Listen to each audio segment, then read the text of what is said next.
Hello everyone, welcome to the What If Anime YouTube channel. Today, we are diving into an exciting new story that will take your imagination to the next level. Let's get started. What if Naruto disappeared during Wave Mission and returned with Yugito and Sun? Story. Mist clung to the unfinished bridge like a shroud, so thick that even sounds seemed muffled within its gray embrace. The half-completed Great Naruto Bridge stretched across the churning waters between the land of waves and the mainland, its concrete bones exposed to the elements.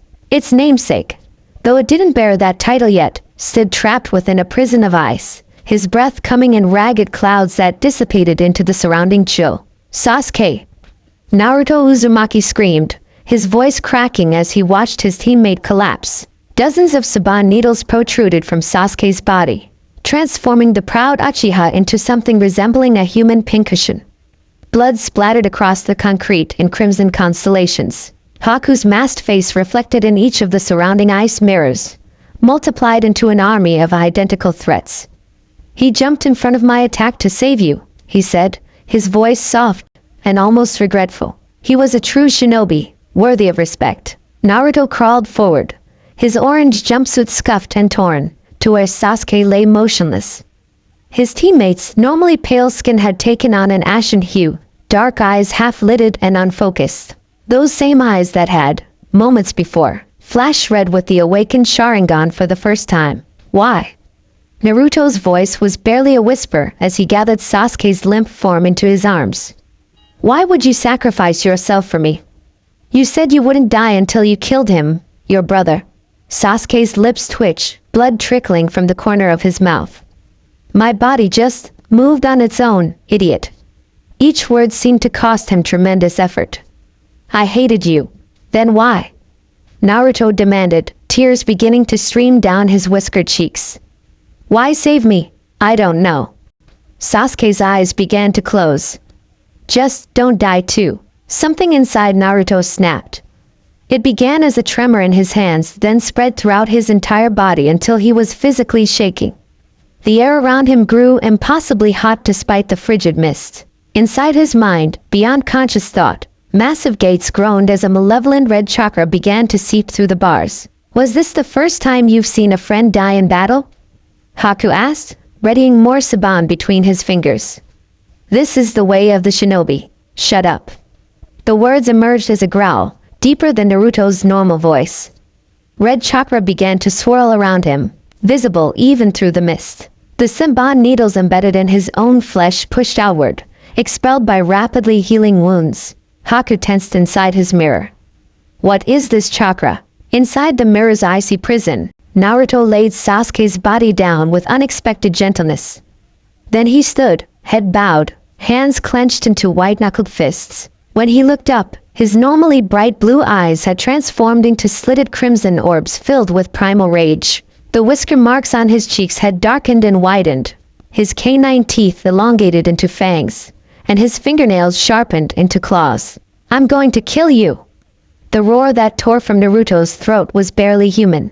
50 yards away, Kakashi Hatake froze in the middle of his own battle.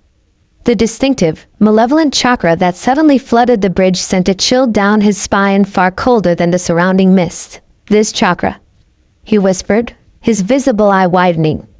"The Nine Tails." Across from him, Zabuza Momochi began to laugh, his bandaged face contorting beneath the wrappings. "Looks like your little genin are having trouble, Kakashi." The massive sword in his hands gleamed dully in the mist. "I'm your opponent. Don't take your eyes off me unless you want to die." Kakashi's hand flashed to his forehead protector, pulling it up to reveal his transplanted Sharingan eye. "I need to finish this quickly." Behind them, Sakura stood guard in front of Tazuna the bridge builder, her kunai held in trembling hands. "Kakashi-sensei, what's happening to Naruto?" "Stay with Tazuna," Kakashi ordered, not taking his eyes off Zabuza. "No matter what happens, protect the client." Zabuza lunged forward, his massive blade whistling through the air. "Less talking, more dying." The ice mirrors cracked as Naruto slammed into them with inhuman speed. Haku barely had time to leap to another mirror before the one he occupied shattered into glittering fragments. The Nine Tails chakra radiating from Naruto was so intense that steam rose wherever he touched the ice. "Impossible," Haku gasped, genuine fear in his voice for the first time. No one has ever broken my mirrors before. Naruto didn't respond with words. He moved on instinct, a blur of orange and red chakra bouncing between mirrors, forcing Haku into a desperate defensive pattern. The masked boy tried to counter with Saban, but they simply melted before reaching Naruto's chakra-cloaked skin. With each passing second, more mirrors cracked under the assault. Haku realized with growing dread that his ultimate technique, the jutsu that had made him Zabuza's most valuable tool, was failing. In a last desperate attempt, Haku concentrated all his remaining chakra and transported himself to the highest mirror, preparing for one final strike aimed at incapacitating rather than killing. "Forgive me," he whispered behind his mask, launching himself downward. But Naruto sensed the attack coming. He whirled and caught Haku's wrist in mid-flight, the force of the interception sending them both skidding across the concrete. Naruto's fist cocked back, chakra swirling around it with such intensity that it distorted the air itself. A crack appeared in Haku's mask, spreading outward like a spider's web until the porcelain fell away in pieces. Dark, sorrowful eyes gazed back at Naruto without fear. "You!" Recognition flickered across Naruto's transformed face. This was the same person he met in the forest days earlier, the gentle soul who spoke of protecting precious people. Naruto's fist froze inches from Haku's face, the red chakra flickering uncertainly. "Why did you stop?" Haku asked quietly. "I killed your friend." "Finish it." Naruto's hand trembled, caught between rage and confusion. "You're the one from the forest." "Yes. Now I am only a broken tool." Haku smiled sadly. "Please kill me." The red chakra surrounding Naruto began to recede slightly, his eyes flashing between crimson and a natural blue. "What are you talking about? Why would you want to die?" Before Haku could answer, they both sensed a surge of chakra from elsewhere on the bridge. Haku's expression changed to one of alarm. "Zabuza is in danger," he whispered, then looked directly into Naruto's eyes. "I'm sorry, but I still have purpose." His hands flashed through seals with practiced precision. Neither of them noticed the subtle distortion in the air behind Naruto, a barely visible ripple like heat waves rising from summer pavement. As Haku prepared to transport himself to Zabuza's side, the distortion grew more pronounced. The air itself seemed to fold inward, creating what appeared to be a small tear in the fabric of reality. Wispy tendrils of iridescent energy began to seep from the tear, snaking outward like curious fingers. They moved with apparent intelligence, drawn to the residual nine tails chakra still emanating from Naruto. The first tendril touched Naruto's back unnoticed as he struggled against the remnants of the fox's influence. The moment it made contact, the tear widened dramatically, from the size of a kunai to the span of a doorway in an instant. "What?" Haku's eyes widened as he finally noticed the phenomenon. "Behind you!" Naruto turned just as more tendrils lashed out, wrapping around his arms and torso with surprising strength. "What is this?" he shouted, trying to break free. The red chakra flared again defensively, but instead of burning away the strange energy, it seemed to feed it. "Naruto!" Kakashi's voice cut through the mist. Having sensed the bizarre chakra signature, he had disengaged from his battle with Zabuza and was racing toward his student. His Sharingan eye widened at the sight of the spatial anomaly. "Don't move!" But the tendrils pulled Naruto inexorably backward toward the rift. He dug his heels into the concrete, leaving gouges in the bridge surface as he fought against the pull. "Kakashi-sensei!" Kakashi lunged forward, hand outstretched. "Grab on!" Their fingertips were inches apart when a pulse of energy erupted from the rift, temporarily blinding everyone on the bridge. When Kakashi's vision cleared, the rift had expanded to twice its previous size, and Naruto was already half absorbed into the swirling vortex. "Hang on!" Kakashi formed hand signs with blinding speed, preparing a jutsu to anchor Naruto in place. Too late. With a sound like thunder contained in a bottle, the rift contracted violently. Naruto's eyes, wide with fear and confusion, met Kakashi's for a split second before he vanished entirely into the collapsing anomaly. A shockwave of displaced air knocked everyone nearby off their feet. Then silence. When Naruto had stood only seconds before, nothing remained but scored marks on the bridge's surface and a lingering scent like ozone after a lightning strike. "Naruto!" Kakashi's anguished cry echoed across the water. Sakura's heart pounded painfully against her ribs as she ran toward where she'd last seen her teammates. The mist was finally beginning to thin, allowing glimpses of the battleground. "Sasuke-kun! Naruto!" she called out, her voice high with fear. When she rounded the final stack of construction materials, the scene that greeted her stopped her in her tracks. Sasuke lay motionless on the ground, covered in saban. Kakashi knelt in the center of a scorched circle on the concrete, his hand pressed against the ground as if searching for something that should be there. Of Naruto, there was no sign. "What happened?" she whispered, then with more urgency. "Where's Naruto?" Kakashi didn't look up. "He's gone." "Gone? What do you mean gone?" Panic edged into Sakura's voice. "Did he fall off the bridge?" Before Kakashi could answer, a slow applause cut through the dissipating mist. At the far end of the bridge stood a short man in an expensive suit, flanked by dozens of rough-looking mercenaries. "What a show!" Gato smirked, leaning on his cane.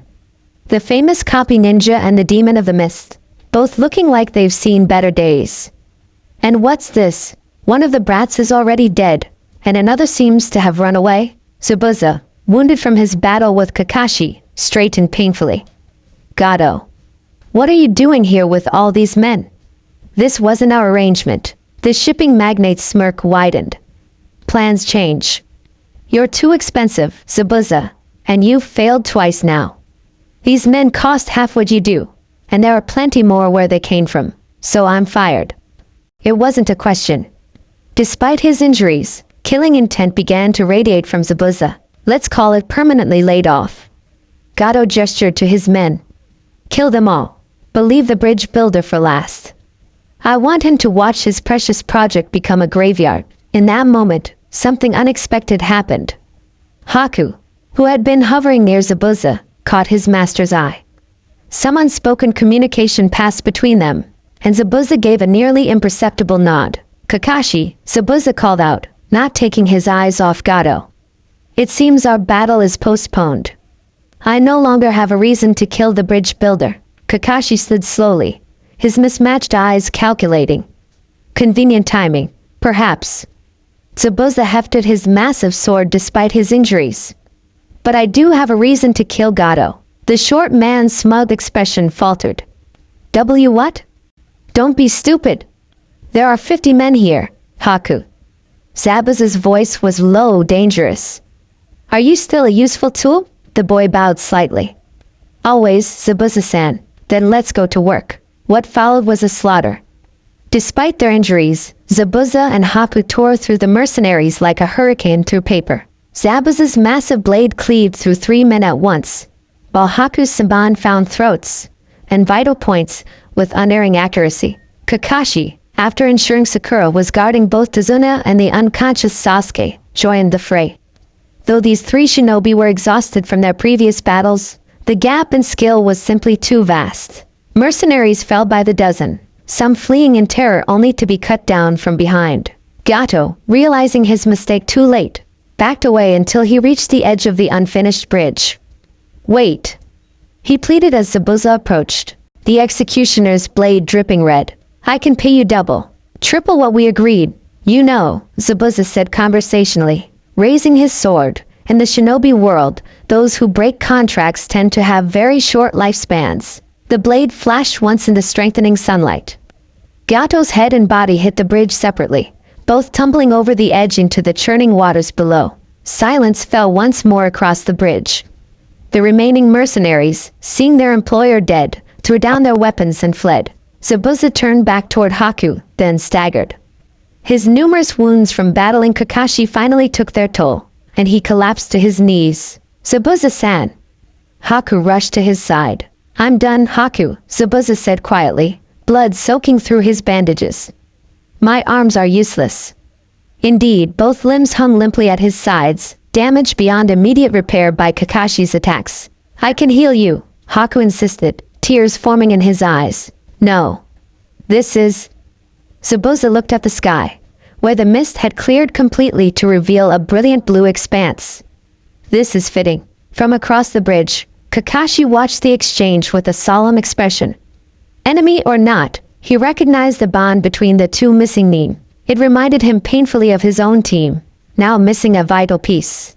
Hours later, as the sun began to set, Team 7 gathered at the spot where Naruto had vanished. Sasuke, revived after Haku revealed he had never intended to kill him, sat propped against the stack of lumber, his body still recovering from the Senbon assault. Sakura knelt beside him, her earlier joy at his survival now tempered by the reality of Naruto's disappearance. Kakashi had spent the afternoon examining every inch of the area with his Sharingan, searching for any residual chakra trace or clue about what had occurred. He found nothing but microscopic disturbances in the bridge's surface, as if reality itself had been briefly unraveled and rewoven. It was a dimensional rift, he finally said, straightening up.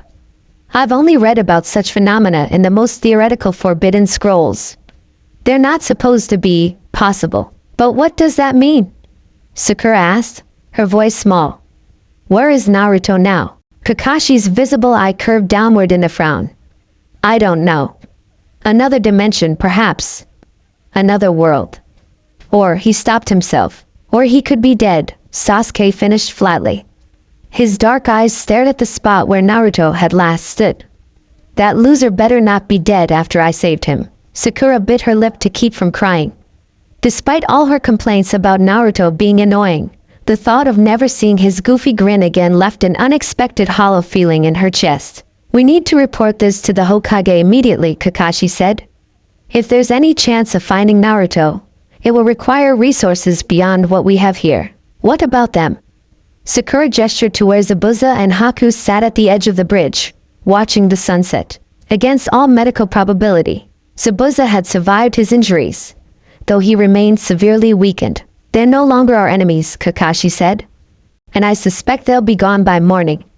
Missing Nin rarely stay in one place for long. Tazuna approached the group, his weather-beaten face solemn. I can never thank you enough for what you've done for my country. Because of you, all of you, this bridge will be completed, and the land of waves will prosper again. He looked at the empty space where Naruto should have been. That boy, he changed my grandson, changed all of us, really? Gave us courage when we had none. That's Naruto for you, Kakashi said quietly. His greatest strength was never his jutsu, but his ability to change the hearts of those around him. Tazuna nodded firmly. Then it's decided. When this bridge is completed, it will be named after him. The Great Naruto Bridge, a symbol of courage and the place where a hero saved our land. Sasuke made a sound that might have been a scoff or a sob.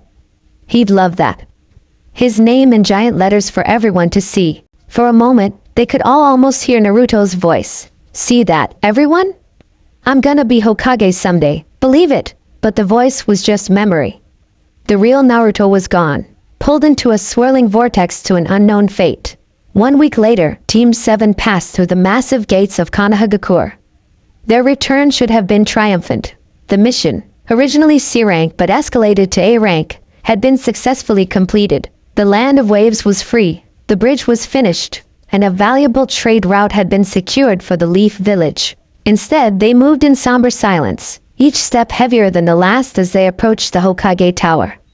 Villagers who noticed their return began to whisper when they realized the team was one member short. Where's the Uzumaki boy? Did something happen to him? Good riddance, if you asked me. That troublemaker. Kakashi's hand clenched into a fist at the last comment, but he kept walking. Now was not the time to challenge the village's long-time prejudice against Naruto. That would come later, after they reported to the Hokage. In the mission room, the third Hokage sat behind his desk, pipe in hand, his aged face inscribed with the wisdom and weariness of a lifetime of leadership. When Team 7 entered and he saw their expressions, and their number, he dismissed the other shinobi present with a gesture. Report, he said simply once they were alone. Kakashi stepped forward. Lord Hokage, the mission to the Land of Waves was completed successfully. The bridge builder was protected, and the bridge has been finished. He paused, then continued with visible effort. However, during the final confrontation, we encountered an unprecedented situation. Naruto Uzumaki has been lost. The pipe nearly fell from the Hokage's mouth. Lost? Explained Kakashi. For the next 20 minutes, Kakashi detailed everything, The battles on the bridge, Sasuke's injury, Naruto's tapping into the Nine-Tails chakra, and the inexplicable dimensional rift that had appeared and swallowed the young genin. When he finished, the room fell silent. The third Hokage's face had grown increasingly grave throughout the recounting. "And you're certain this was a dimensional phenomenon?" he finally asked. "Not a transportation technique or genjutsu?" "The Sharingan would have seen through a genjutsu," Kakashi confirmed. "And no transportation technique I've ever encountered leaves that kind of chakra signature. Or rather, anti-signature. It was as if a hole was torn in the fabric of reality itself." The Hokage closed his eyes, deep in thought. When he opened them again, they held a steely determination. This is now an S-rank situation. The disappearance of a leaf Jinchuriki cannot become public knowledge. He looked at Sasuke and Sakura. "You two are sworn to secrecy about the Nine-Tails chakra you witnessed. The official story will be that Naruto Uzumaki is on an extended special training mission." "But Lord Hokage," Sakura protested, "what about finding him? Bringing him back? That will be our highest priority, but conducted in absolute secrecy." The Hokage stood, moving to gaze out the window at the village. "I will dispatch the NBU search teams immediately. Jiraiya will need to be recalled as well. If anyone can find traces of dimensional disturbances, it's him." He turned back to face them, his aged face lined with a grief he couldn't fully hide. "I've known Naruto since he was born. Watched over him as best I could. The thought of him lost in another dimension." He straightened his shoulders. "We will find him. Whatever it takes." Kakashi bowed deeply. "Lord Hokage, I take full responsibility for what happened. I should have." "Stop, Kakashi," the third said gently. "You couldn't have predicted or prevented this. But I know you won't rest until he's found." "No, sir. I won't." Kakashi's visible eye reflected his determination. "I've failed Minato and Kushina. Their son is gone because of my inadequacy. I will do everything in my power to bring him back." The third nodded, understanding the depth of Kakashi's guilt. "Then I'm assigning you to lead one of the search teams, once you've had time to recover." As they left the Hokage's office, Sasuke stopped in the hallway, his face unreadable. "I'm going to get stronger," he said quietly. "Strong enough that next time, I won't need saving. Strong enough to bring that idiot back myself if I have to." Sakura nodded, wiping away tears. "Me too. He wouldn't want us to give up. That wasn't his way." Kakashi placed a hand on each of their shoulders. "We'll find him." Team 7 isn't complete without its most unpredictable ninja. Outside, the sun was setting over Konoha, casting long shadows across the village Naruto had always dreamed of protecting as Hokage. Somewhere, beyond the boundaries of their understanding, that dream continued. In another world, another reality, where a whisker-faced boy was about to begin an unexpected journey. In a realm between dimensions, consciousness returned to Naruto in fragments. First came sensation, the feeling of falling endlessly through nothingness. Then sound, the distant echo of his own heartbeat, unnaturally loud in the void. Finally sight, swirling colors beyond description, folding and unfolding in impossible patterns around him. "Where am I?" His voice made no sound, yet somehow he heard it anyway. No answer came from the void, but deep within him, behind a massive gate, slitted red eyes opened in the darkness. "Interesting," rumbled the Nine-Tails, more to itself than to its host. "Very interesting indeed." Naruto continued to fall, unconscious once more, hurling toward a destiny neither he nor anyone in Konoha could have imagined. A world where another Jinchuriki would be waiting, and where the foundations of his very identity would be challenged and reformed. Through the cosmic tapestry between worlds, Naruto Uzumaki vanished from one story, only to appear in another. Dawn spilled across Konoha like liquid gold, illuminating the Hokage faces carved into the mountain. Light crept through the village inch by inch, breathing life into the streets that would soon bustle with merchants, shinobi, and civilians alike. But in certain corners of the hidden leaf, darkness lingered. Irika Yumino hadn't slept. Again, dark circles shadowed his eyes as he paced the cramped confines of his apartment, a half-empty cup of cold tea forgotten on his cluttered table. 3 months. 91 days since Team 7 had returned from the land of waves without their most unpredictable member. "He's not dead," Irika whispered to the rising sun. The words had become a mantra, repeated so often they'd carved grooves into his consciousness. He wouldn't die like that. Not Naruto. The academy teacher paused at his window, gazing across the village rooftops toward a particular dilapidated apartment building. According to the official story, Naruto Uzumaki was on an extended training mission. A paper-thin lie that only civilians believed. Every jonin in the village recognized the carefully crafted cover story for what it was, a desperate attempt to hide the most catastrophic security breach since the Nine-Tails attack 12 years ago. A Jinchuriki had vanished, and no one knew where he was.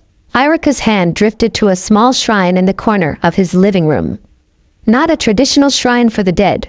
He refused to accept that possibility. But a collection of items that encapsulated Naruto's essence. A pair of broken goggles. An expired cup ramen voucher from Ichiraku's. A crumpled worksheet with barely legible handwriting and a bright red 65% scrawled across the top. "I'll wait as long as it takes," Iruka promised the empty air. "Just come home." Again, Sasuke Uchiha's voice cracked like a whip through the early morning stillness of Training Ground 3. His fist slammed into the wooden post with enough force to splinter its surface, sending sharp fragments flying.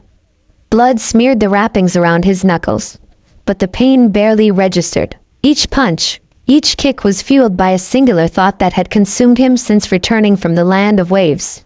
Not strong enough. Not strong enough to defeat Haku without Naruto's help. Not strong enough to protect his teammate from being swallowed by that thing. Not strong enough to bring him back. Damn it! The curse exploded from him as he drove his foot into the training post, snapping it clean in half. Breathing hard, he slumped to his knees, staring at his bloodied hands. "You know, those posts don't grow back overnight." A lazy voice drawled from behind him. Sasuke didn't bother turning. "What do you want, Kakashi?" The Jonin sensei stepped into view, his visible eye curved in his trademark smile that didn't quite reach his hidden features. "Just checking on my cute little student who's destroying village property before breakfast." "I'm training." "Is that what we're calling self-punishment now?" Kakashi crouched beside him, his voice dropping its artificial cheerfulness. This isn't what he would want. Sasuke's head snapped up, eyes flashing with barely controlled rage. "You don't get to talk about what he would want. None of us do. Because he's gone, and we're still here." The accusation hung between them, unspoken but clear. "You should have saved him. You're the Jonin." Kakashi absorbed the silent recrimination without flinching.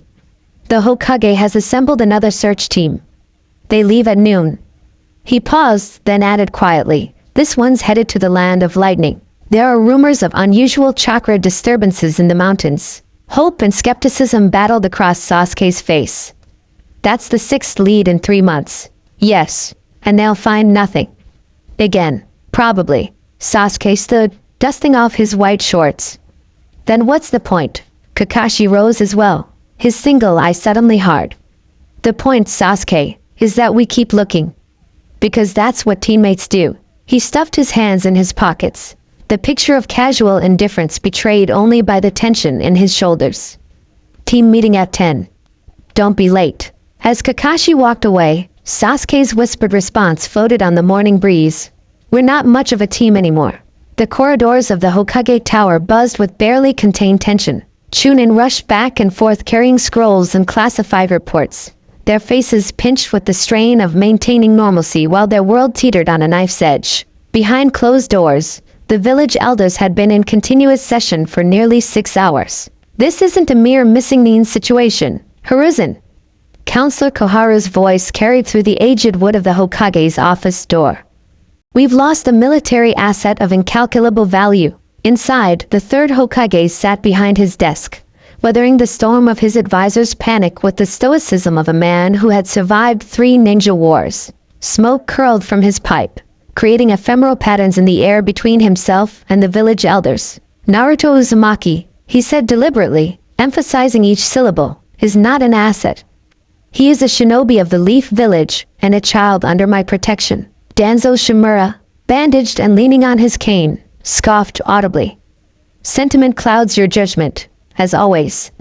The Jinchuriki's disappearance has triggered diplomatic inquiries from 3 nations already. The Kazekage's latest communication all but accuses us of concealing some new weapon. And what would you have me do? The Hokage's voice remained level, but killing intent seeped into the room like a poisonous fog. Announce to our enemies that we've lost control of the Nine Tails? Of course not, Danzo countered smoothly. But my rude operatives could. A sharp knock interrupted whatever clandestine operation Danzo had been about to propose.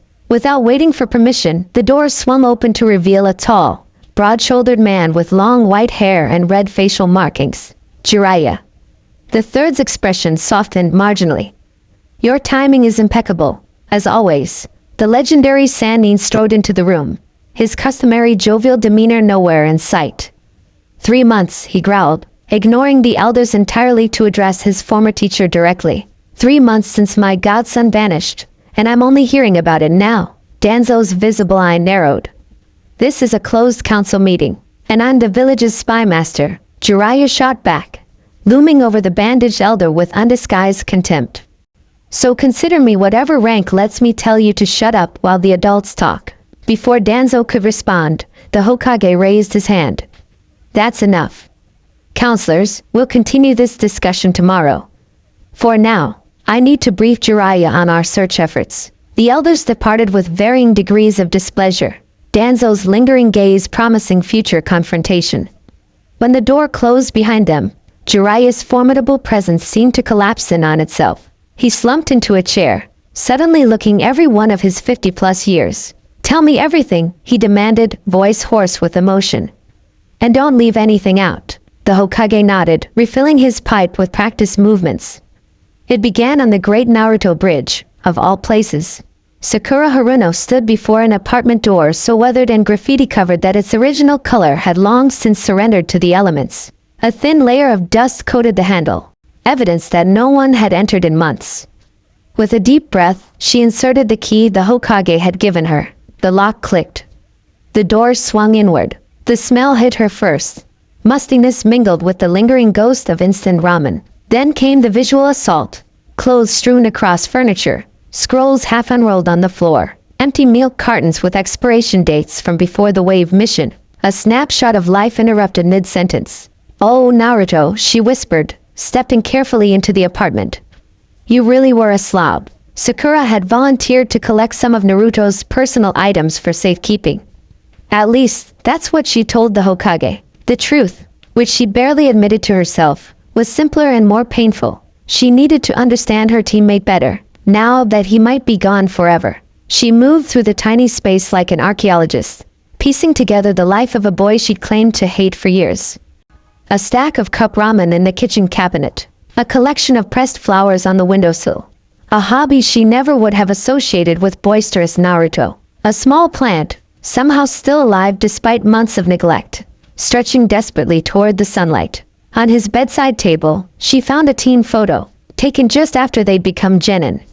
Kakashi stood behind them, hands on Sasuke and Naruto's heads as they glared at each other. And there was Sakura in the middle, smiling without a care in the world, oblivious to how quickly everything could change. I never even told you good job after you saved Sasuke, she admitted to the frozen image. I just hit you and screamed about being in the way. Her finger traced the outline of Naruto's grinning face. I was awful to you, wasn't I? The silence of the apartment offered no absolution. As she gathered a few mementos, the team photo, a distinctive orange shirt, a handmade coupon book for Chiraku ramen, Sakura realized with a start that she was the first person outside of Naruto to truly see how he lived. No parents' touches graced the apartment. No family photos. No evidence that anyone else in the entire village cared about his day-to-day existence. Except, strangely, for a small, handcrafted picture frame holding what appeared to be an academy graduation certificate with Irika's signature. You were alone, she whispered, the realization striking her with physical force. All this time, you were completely alone. Tears spilled down her cheeks, dropping onto the dusty floor like the first raindrops of a storm. Not dainty, feminine tears like she'd shed for Sasuke countless times, but ugly, racking sobs that bent her double. I'm sorry, she gasped between breaths. I'm so sorry, Naruto. Outside the apartment, life in Konoha continued, largely indifferent to the absence of one loud, orange-clad boy. But in that small, cluttered room, Something fundamental shifted in Sakura Harino. A resolute determination taking root where casual cruelty had once lived. Tucci wiped down the counter of Ichiraku ramen for the third time in an hour. His movements mechanical. His usual jovial expression replaced by a concerned frown. The lunch rush had come and gone, leaving the small stand eerily quiet. That's the sixth day with no sign of him. Ayam observed, arranging chopsticks with unnecessary precision. Do you think he's sick? Her father's hand stilled on the countertop. The Hokage mentioned something about a training mission. For 3 months? Ayam shook her head. Without stopping for ramen even once? That doesn't sound like Naruto. Tucci sighed, the sound carrying the weight of unspoken knowledge. As civilians, they weren't privy to classified information, but they weren't stupid either. Something was wrong with their favorite customer. Business down at Tucci? A gruff voice interrupted their worried speculation. The scarred face of Ibiki Marino, head of Konoha's interrogation division, appeared as the Norin curtains parted. Ibiki-san, Tucci greeted with forced cheerfulness. What can I get you today? The imposing shinobi settled onto a stool. Miso with extra pork. His eyes tracked across the empty seats. Quiet without the Uzumaki boy. Tucci's hands faltered briefly as he prepared the order. He's training, he said, the lie sounding hollow even to his own ears. Ibiki's non-committal grunt spoke volumes. As Tucci placed the steaming bowl before him, Ibiki leaned forward slightly. You know, he said, voice pitched low enough that only Tucci could hear, that kid changed things around here, not just your profits. He gestured vaguely at the village beyond the stand. People started to forget what he carried. Started seeing the boy instead of the burden. Tucci's eyes widened. You know about. I know a lot of things, Ibiki interrupted, breaking apart his chopsticks. Including that there are people working day and night to bring him home. The simple ramen chef felt something loosen in his chest. A tension he hadn't realized he'd been carrying. Thank you for telling me that. Ibiki shrugged, already focused on his meal.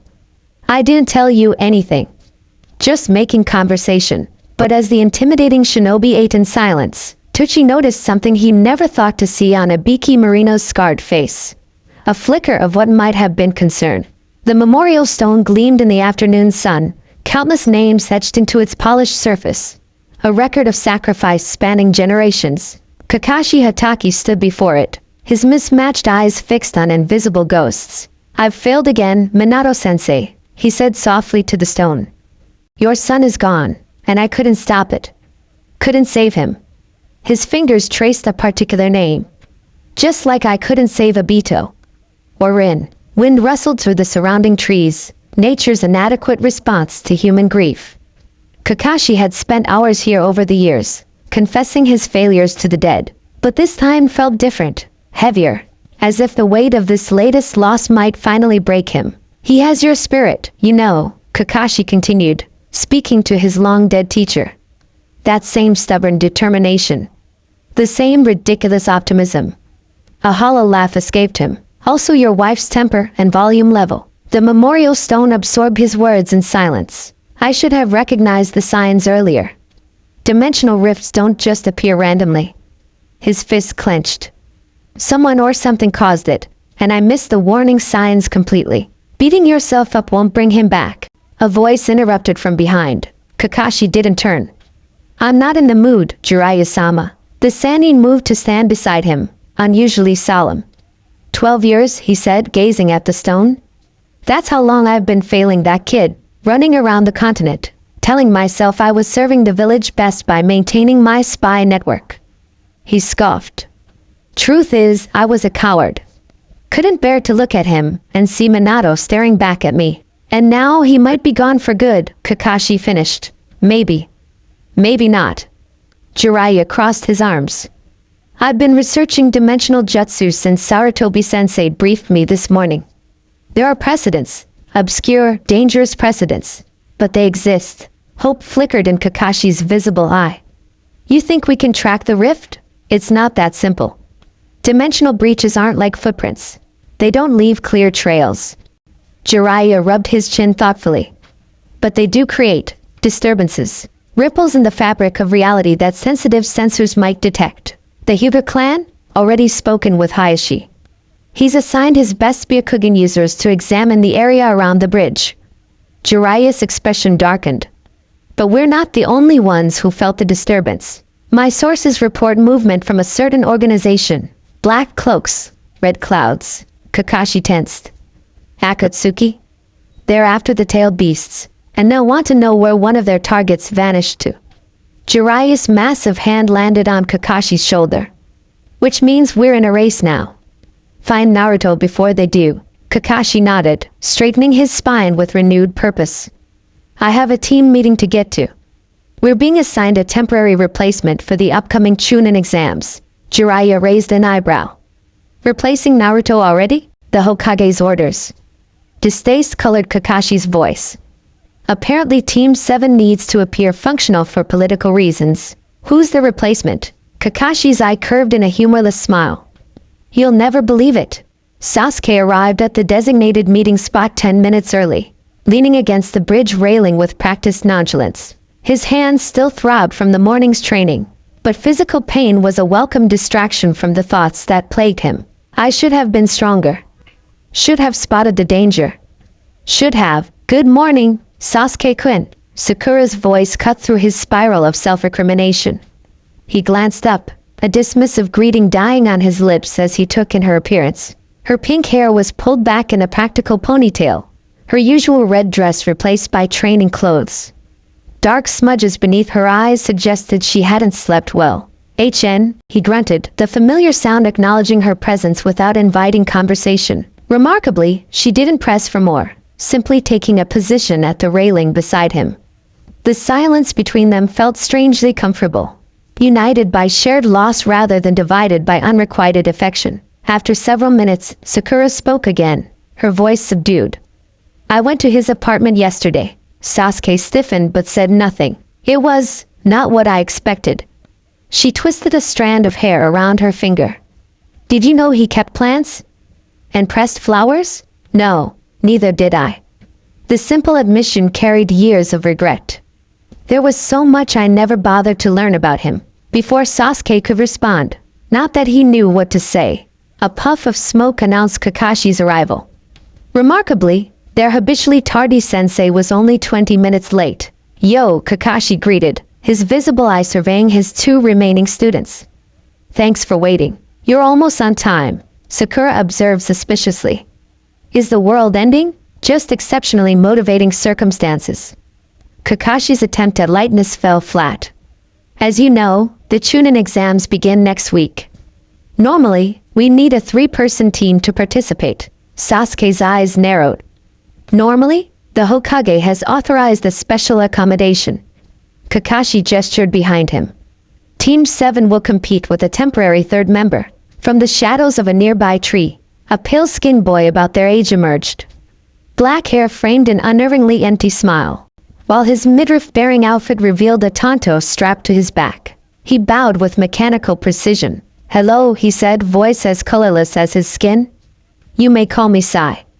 I look forward to working with Sasuke-kun and Ugly. A vein pulsed in Sakura's forehead. What did you just call me? Sai's smile remained fixed. I've read that nicknames foster camaraderie between teammates. Have I chosen incorrectly? Kakashi sighed. Sai is on loan from another division. He'll be with us through the Chunin exams. Sasuke assessed the newcomer with cold calculation. Something about the boy's movements screamed dangerous despite his socially inept facade. Which division? Instead of answering, Kakashi clapped his hands together. Let's see what everyone can do, shall we? Training ground 3, 5 minutes. Last one there runs laps. He vanished in another puff of smoke. As Sai turned to leave, Sasuke stepped directly into his path. You're not Naruto, he stated, voice flat with barely controlled anger. The pale boy's empty smile never wavered. Obviously not. The reports indicate Uzumaki Naruto was loud, emotionally unstable, and possessed minimal tactical intelligence. I am his opposite in every measurable way. Sakura grabbed Sasuke's arm as killing intent began to radiate from him. Don't. With visible effort, Sasuke reined himself in. You don't belong on this team. Perhaps not, Sai agreed pleasantly. But orders are orders. I suggest you accept the situation, as I have. He slipped past them with fluid grace, heading toward the training ground. Sakura released Sasuke's arm once Sai was out of earshot. "I don't trust him," she whispered. "Good."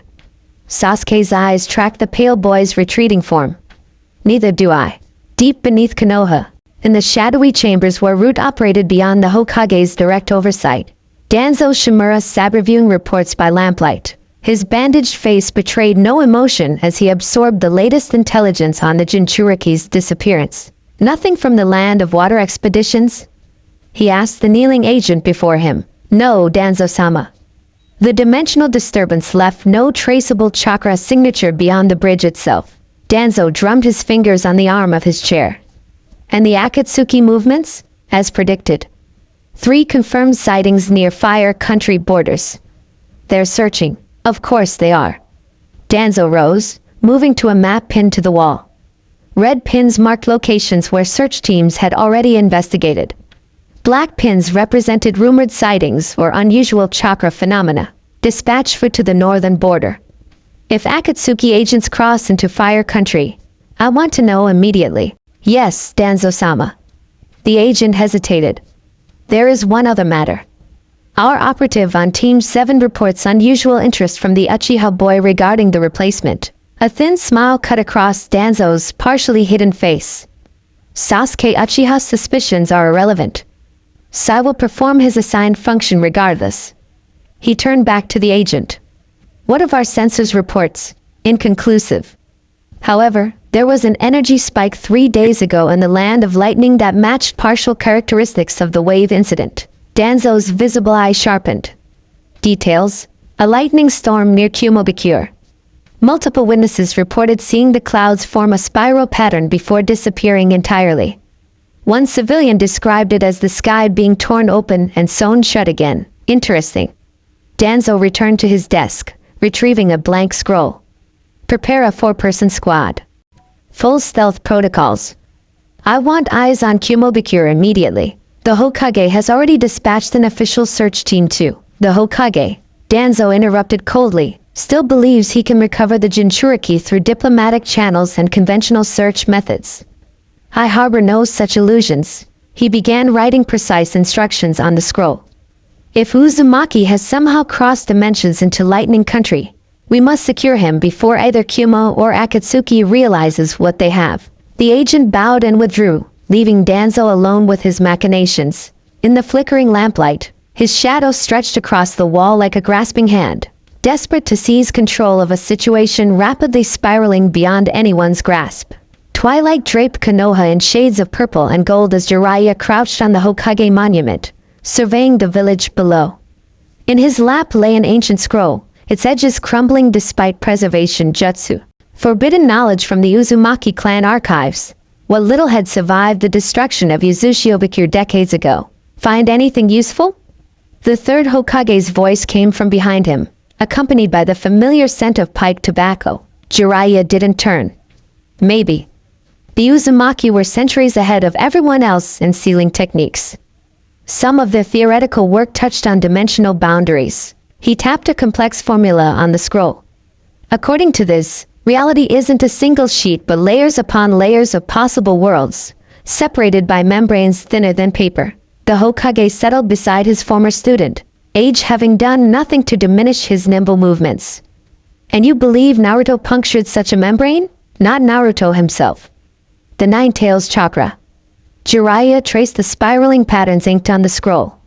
"Tailed beast chakra exists partially outside normal dimensional constraints. That's why it can't be copied by the Sharingan or fully contained by conventional methods." The Uzumaki theorized that under specific conditions, like a Jinchuriki losing control for the first time, that chakra might temporarily tear through into another world. The Hokage's voice held equal parts skepticism and hope. "Another version of our world, more likely. A parallel reality where things develop differently." Jiraiya rolled the scroll carefully. "The good news is, if this theory is correct, Naruto is probably alive. And the bad news?" Jiraiya's expression darkened. "The tear closed immediately. Opening another would require chakra levels that could level half the continent." He met his teacher's troubled gaze. "And even if we could reach him, time might flow differently there." What's been months for us could be years for him. Or just seconds. The Hokage absorbed this in silence, gazing out over the village he'd sworn to protect. "We cannot give up," he finally said. "Not only because of what Naruto contains, but because of who he is." Minato and Kushina's son, Jiraiya, agreed quietly. More than that. The Hokage's weathered face softened with unexpected emotion. A child of this village. One who, despite everything we've done wrong, still dreams of protecting it. He stood, straightening to his full height. "Continue your research. I'll provide whatever resources you need." As the Hokage departed, Jiraiya returned his attention to the forbidden scroll, determination hardening his features. Somewhere beyond the boundaries of their understanding, a whisker-faced boy with impossible dreams might still be fighting to come home. Or perhaps, Jiraiya thought with unexpected insight, he had found a home elsewhere, one that welcomed him in ways Konoha never had. 1,000 miles away, in the mountainous terrain of the Land of Lightning, strange clouds gathered above the hidden village of Kumogakure. Lightning arced between them in patterns too precise to be natural, forming momentary symbols before dissipating. Within a secure training facility deep in the village, a blonde-haired boy lay unconscious on a hospital bed, his body occasionally glowing with a chakra that made sensors physically ill when they tried to analyze it. Medical ninja worked in shifts, struggling to stabilize his fluctuating vital signs. In an observation room above, the fourth Raikage stood with arms crossed, his massive frame tense with anticipation. How long has he been like this? He demanded of the attending medical chief. 3 days, Raikage-sama. His condition is stable but unusual. The chakra pathways show evidence of reconfiguration, and the seal? Intact but evolving. Unlike anything we've seen before. The medic hesitated. There's something else. The dimensional disturbance that preceded his appearance. Our sensors recorded similar anomalies 3 months ago, though much fainter. The Raikage's eyes narrowed. Where? The Land of Waves. Specifically, a newly constructed bridge. Interesting. The Raikage turned his attention back to the unconscious boy. What do we know about him? Male, approximately 12 to 13 years old. Blonde hair, unusual facial markings. Advanced healing factor. And the medic lowered his voice despite the secure room. Definite Jinchuriki signature, though the chakra pattern doesn't match either of ours. A slow, calculating smile spread across the Raikage's face. So the rumors were true. Konoha lost their 9 tails. He watched the boy's chest rise and fall with steady breaths. And somehow, he's landed in our backyard. Should we alert them? Diplomatic protocols would suggest. We will do nothing of the sort, the Raikage interrupted sharply. For now, this boy is under Kumogakure's protection. Double the guard detail and bring in our own Jinchuriki for consultation. Both of them? No. Just Yugito for now. The Raikage's expression softened marginally. Something tells me they might have a lot in common. In the hospital room below, Naruto Uzumaki slept on, unaware that he had crossed not just space but reality itself, arriving in a world both familiar and profoundly different from the one he'd left behind. A world where his destiny would take an unexpected turn, leading him down a path neither he nor those searching for him could possibly imagine. On the monitor beside his bed, his heartbeat strengthened. Soon he would wake. Soon he would begin again. In a hidden location known to only a handful of individuals, 2 figures in black cloaks adorned with red clouds stood in the shadows of massive stone fingers. Holographic projections surrounded them, creating a circle of ghostly participants in this clandestine meeting. The 9 tails Jinchuriki has vanished, a gravelly voice announced without preamble. Our agents have confirmed Konoha's search efforts, but they've found nothing. Vanished? A different voice, smoother but no less dangerous. Elaborate. A dimensional anomaly, according to our sources. The vessel was swallowed by a rift during a mission. Silence greeted this information as the assembled members processed its implications. This complicates our timeline, the leader finally stated, rippled eyes gleaming in the darkness. We need all 9 beasts for the plan to succeed. Perhaps, suggested a third voice, the beast has simply transferred to a new host. Death of a Jinchuriki typically results in the tailed beast's re-emergence. No such emergence has been detected. Our sensors would have felt it. Another silence, heavier than the first. We will proceed with the extraction of the one tail as planned, the leader decided. Meanwhile, Itachi Kisame, your assignment has changed. Instead of direct capture, you will focus on gathering intelligence about this dimensional phenomenon. If the Nine Tails has crossed to another realm, we must find a way to retrieve it. Two of the holographic figures nodded in acknowledgement. What if it cannot be retrieved? Someone dared to ask. The leader's ringed eyes seemed to pulse with inner light. Then we will need to reconsider our approach. There are alternatives, though they would require significant sacrifices. The meeting concluded shortly thereafter, the projections winking out one by one until only the physically present members remained. A dimensional rift, HM? A blonde-haired member mused aloud. Sounds like the sort of explosive event that would make for beautiful art. His hunched partner grunted dismissively. Focus on our assignment, Deidara. The one tail awaits in Suna, and we move in 3 weeks. Yeah? Deidara grinned, his scope-covered eye glinting with anticipation. But you have to admit, a Jinchuriki literally ripping a hole in reality? That's the kind of exit even I could appreciate. In the shadows of their hideout, plans continued to unfold. Plans that would eventually collide with the fate of a boy lost between worlds, and the unexpected family he would find there. The moon hung full and bright over Konoha as Irika Yumino finished arranging items on his makeshift shrine. Sakura had brought him several personal effects from Naruto's apartment. Objects too precious to leave gathering dust in an empty home. The team photo took center place, surrounded by smaller mementos.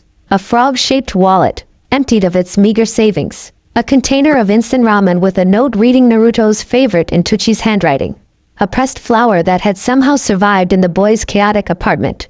I should have done more, Irika whispered to the photo. Should have invited you to dinner more often. Checked on you more. Been there when you needed someone. The regrets poured out in the privacy of night, each one a painful acknowledgement of opportunities lost. But beneath the sorrow, a stubborn flame of hope refused to die. Irika placed one final item on the shrine. A forehead protector with the Leaf Village symbol, identical to the one Naruto wore. He'd purchased it that morning, a tangible representation of his belief that his former student would return. Wherever you are, he promised the empty room. However long it takes, I'll be waiting. We all will.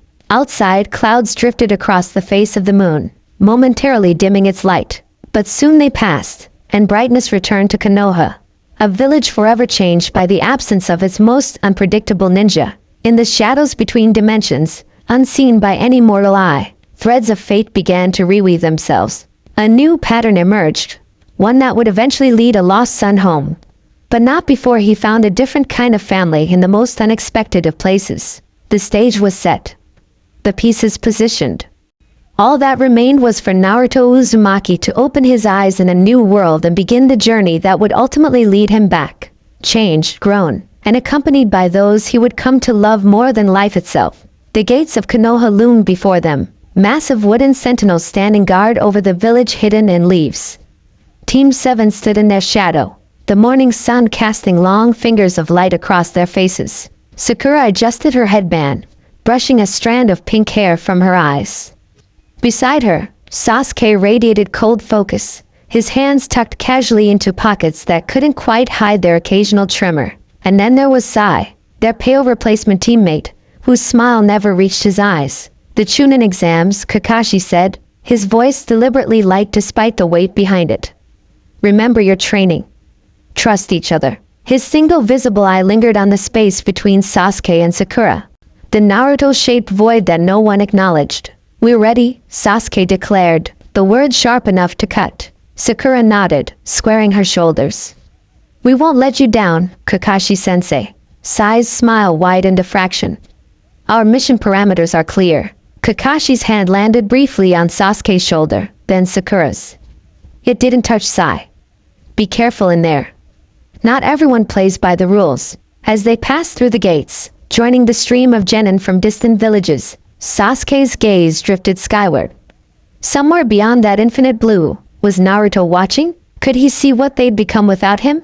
Consciousness returned in jagged fragments. First came sound, a steady beeping, the murmur of unfamiliar voices.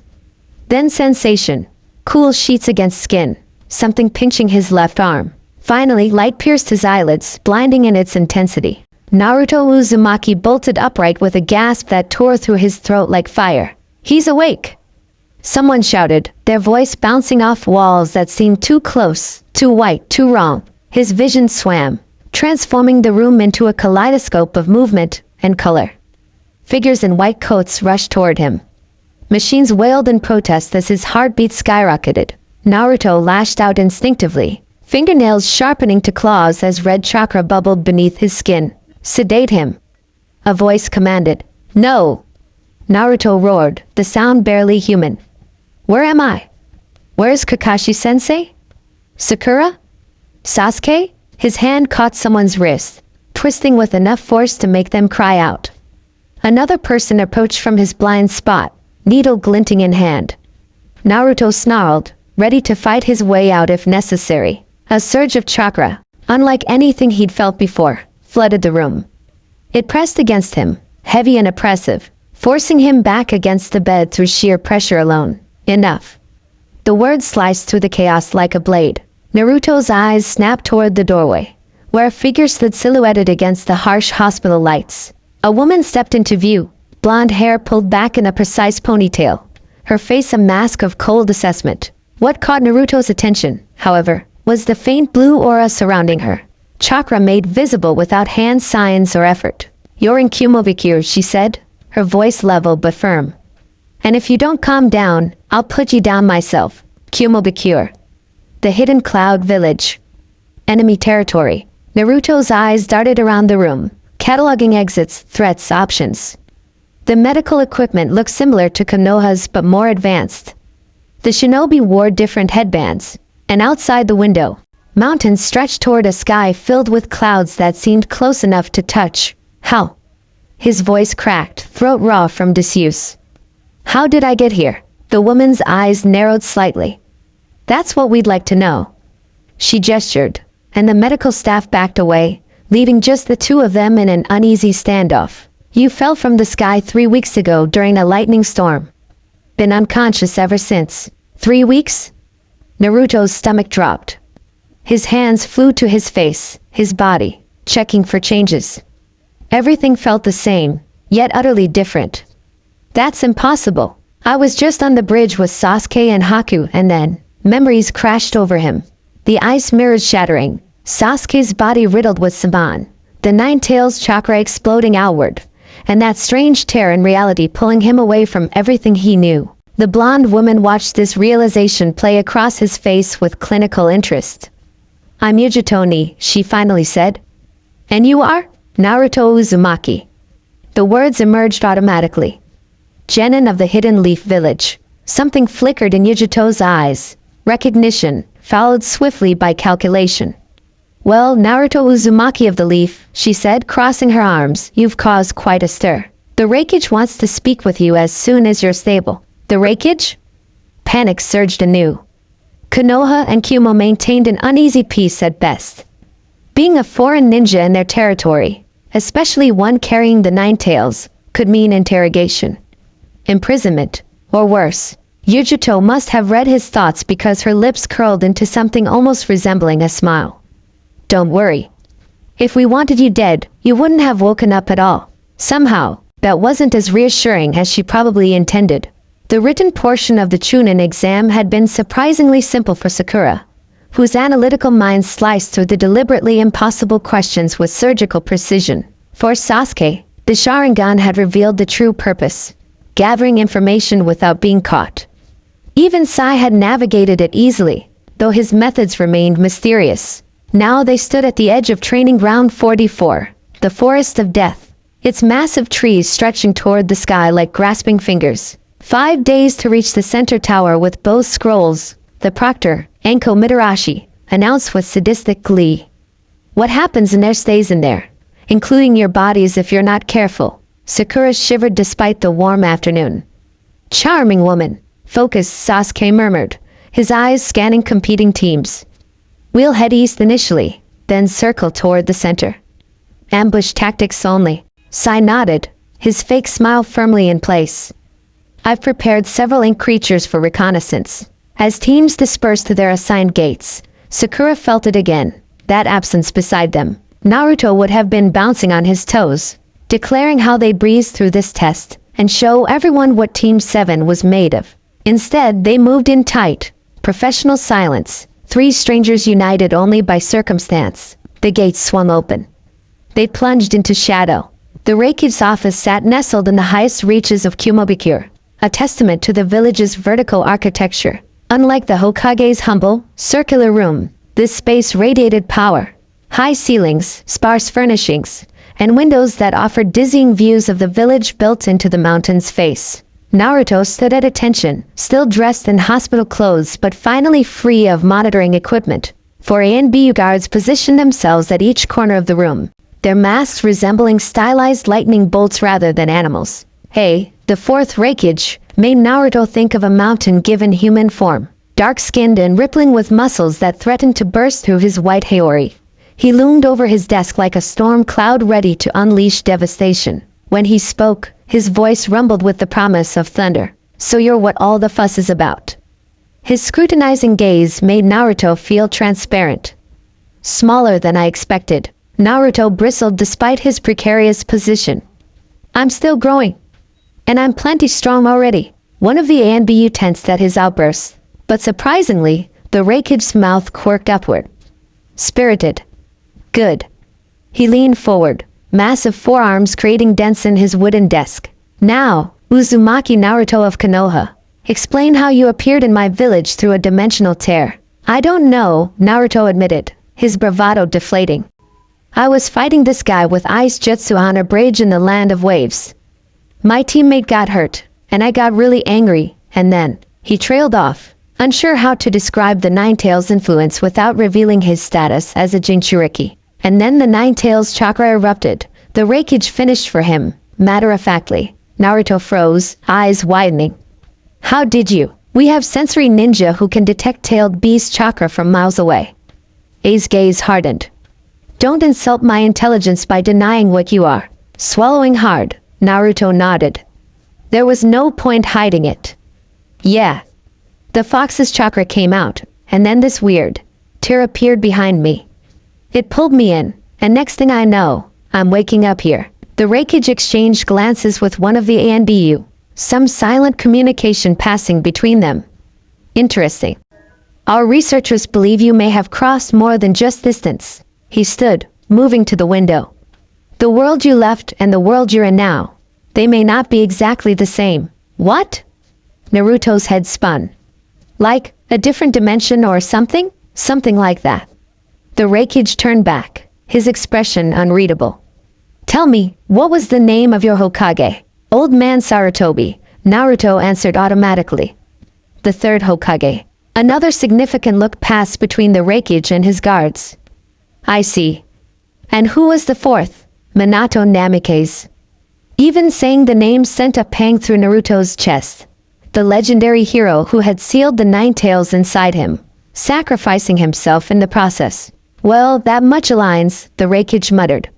Though the timing may be different, Naruto's patience snapped. What's going on? Am I a prisoner here? Can I go home? I considered him for a long moment. You're not a prisoner, but you're not free to leave either. As for going home, he shook his head slowly. Our researchers are studying the phenomenon that brought you here, but so far, they have no idea how to reverse it. The words hit Naruto like a physical blow. No way home. No way back to Konoha, to Iruka-sensei, to his team, to his dream of becoming Hokage. Then what happens to me? His voice sounded small even to his own ears. A's expression softened fractionally. For now, you'll be housed in a secure facility while you recover fully. After that, he paused, seeming to make a decision. After that, we'll discuss your options. Kumobikure isn't in the habit of wasting potential. Naruto wasn't sure if that was a threat or an offer. Yugito, the Reikage called, and the blonde woman from earlier materialized in the doorway as if she'd been waiting just outside.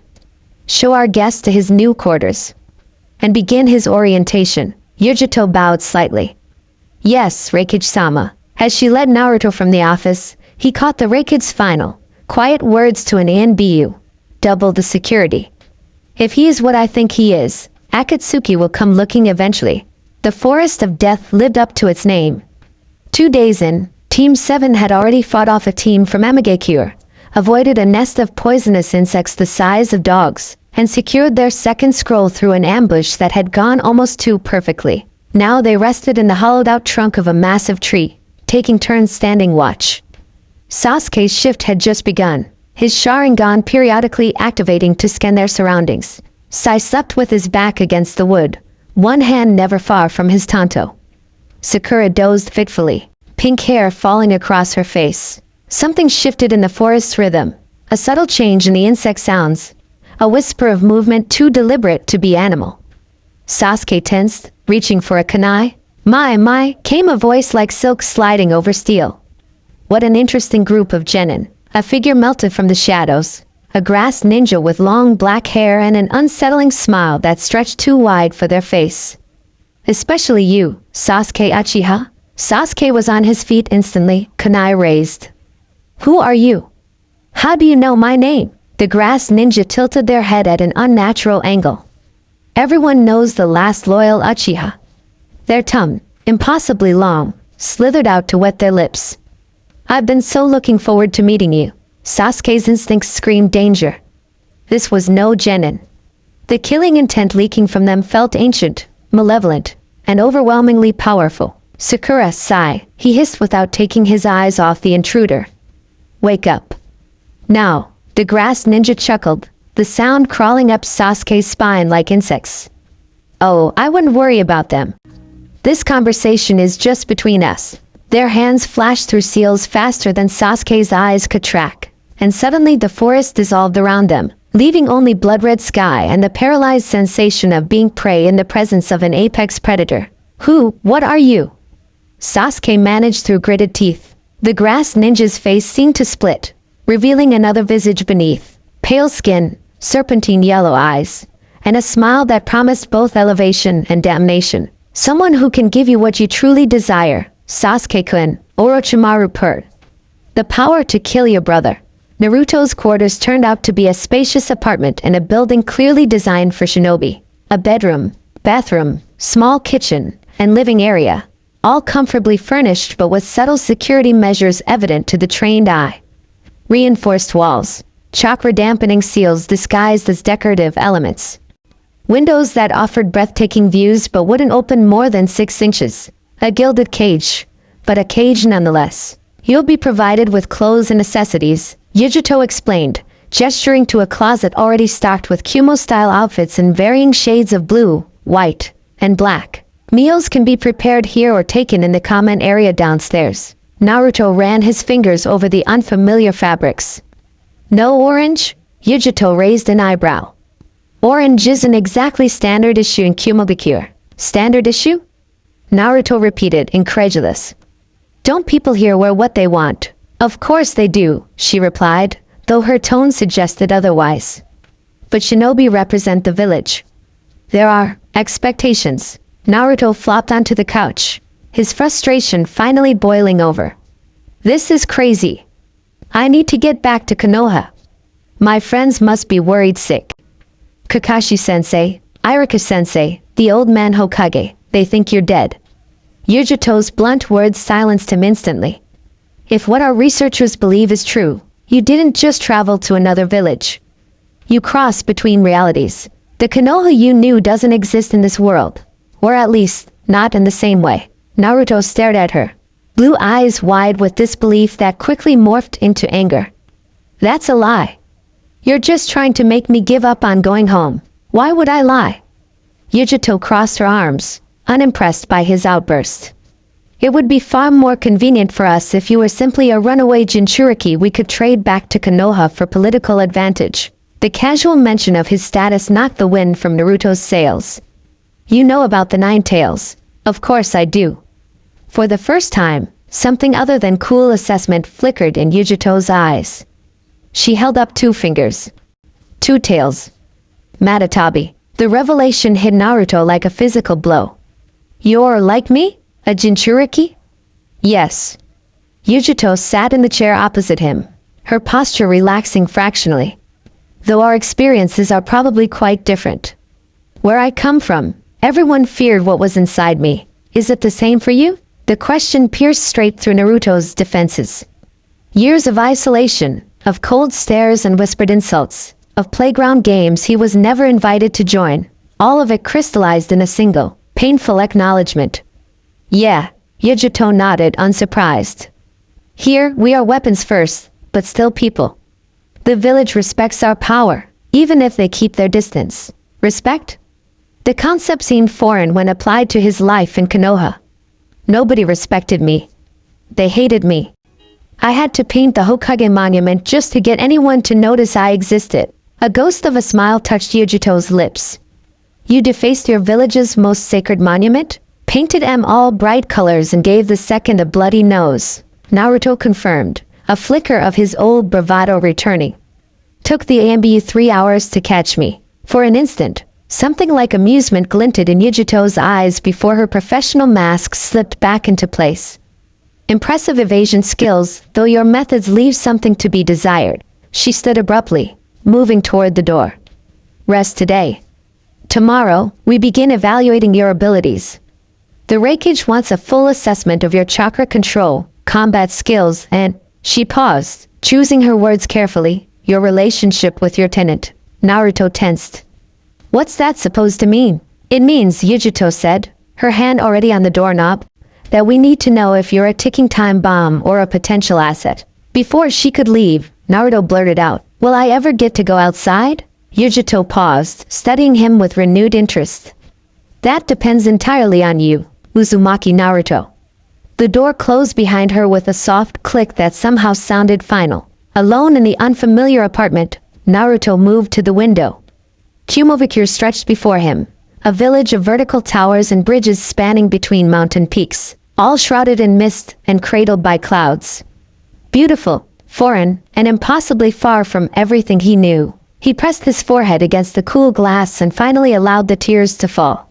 Sakura caught Sasuke's body as he crumpled, a strange, three-tomo mark burning itself into the junction of his neck and shoulder. His screams still echoed through the forest, sending birds scattering into the canopy. What did you do to him? She demanded. Kunai held shakily before her despite knowing it would be useless against the monster who had revealed himself as Orochimaru, one of the legendary Sannin. I gave him a gift, Orochimaru replied, his neck still grotesquely extended from when he'd struck like a serpent. Power that will bloom in darkness. His yellow eyes studied her with clinical detachment. You may tend to him if you wish. Whether he survives the mark is entirely up to his strength of will. Sai stood nearby, tanto drawn but expression unchanged. This encounter exceeds mission parameters, he stated flatly. Retreat is advised. Orochimaru's laughter rippled through the clearing. Wise counsel, little root sapling. Take your broken team and run. His body began to sink into the branch beneath him. Tell your master, Danzo, that his methods of recruitment differ from mine only in their honesty. With that cryptic message, he vanished, leaving Team 7 shattered in his wake. Sasuke convulsed in Sakura's arms, his skin burning with fever. We need shelter, she said, medical training kicking in despite her fear. Somewhere defensible. Sai nodded, already sketching rapid strokes on a scroll. There's a cave system 200 meters northeast. My ink rats found it earlier. As they gathered their injured teammate, Sakura couldn't help thinking that if Naruto were here, he'd know exactly what to say to keep their spirits up. Instead, they moved in grim silence. One member unconscious, one mechanical, and one fighting back tears that wouldn't help anyone now. Days turned to weeks, and weeks to months in Kumobikure. Naruto's initial evaluation had revealed exactly what the Reikage suspected. His chakra control, disrupted by dimensional travel, fluctuated wildly between moments of brilliant precision and catastrophic failure. Again, Yugito commanded from the sidelines of the training field, her voice slicing through the mountain air. Naruto, dressed in standard Kumo training gear minus the headband, gathered chakra into his palm. The swirling ball of energy, his signature Rasengan, wobbled dangerously before stabilizing. Now add the element, she instructed. Sweat beaded on his forehead as he attempted to incorporate lightning chakra into the spiraling sphere. For a moment, blue-white sparks danced across its surface. Then, like every previous attempt, the jutsu destabilized. exploding outward in a blast that sent him tumbling backward. Damn it! Naruto pounded his fist against the ground in frustration. I almost had it that time. Yugito approached, offering a hand up. Your baseline chakra is wind-natured. Lightning is its opposite. The fact that you can mix them at all is impressive. Not impressive enough, Naruto grumbled, accepting her help. 3 months had changed him subtly. His blonde hair had grown longer without his Konoha headband to keep it in check. His frame had begun filling out from the rigorous Kumo training regimen, and most significantly, the perpetual wariness in his eyes when looking at Yugito had gradually transformed into something approaching trust. Perhaps a different approach, came a new voice, deep and rhythmic. Killer Bee, the Raikage brother and Jinchuriki of the Eight Tails, strolled onto the training field with his usual swagger. Yo, little fox from another place. 2 beasts together gonna set the pace. Naruto groaned, though a smile tugged at his lips. Your raps still suck, Octopus-sensei. Disrespect the flow, you disrespect the show, Bee replied unperturbed. But check this truth, my unrefined youth. Your problem ain't the mix, it's the forces at play. You're fighting 2 natures instead of making them sway. Despite his cringe-worthy delivery, Bee's insight struck a chord. You mean I'm trying to force them together instead of letting them dance? Bee pointed at him with enthusiasm. That's it. You're bright after all. Despite being so small, Yugito rolled her eyes but didn't contradict him. Try visualizing it differently. Not wind versus lightning, but wind carrying lightning, like a thunderstorm. Naruto closed his eyes, remembering the fierce mountain storms that rolled through Kumogakure almost weekly. The way wind pushed the clouds, how lightning rode those currents rather than fighting them. He formed the Rasengan again, but this time, instead of forcing lightning into its structure, he imagined it flowing along the air currents already established in the swirling sphere. The jutsu hummed in his palm, sparks dancing along its surface like miniature lightning bolts skating across a blue sun. It wasn't stable, not yet, but it didn't explode either. I did it!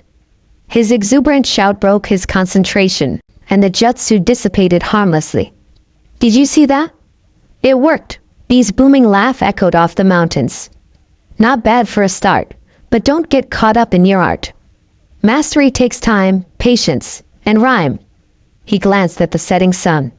Training's done for today. Tomorrow we'll make that jutsu obey. As Bee sauntered away, still muttering freestyle verses to himself, Yugito studied Naruto with newfound interest.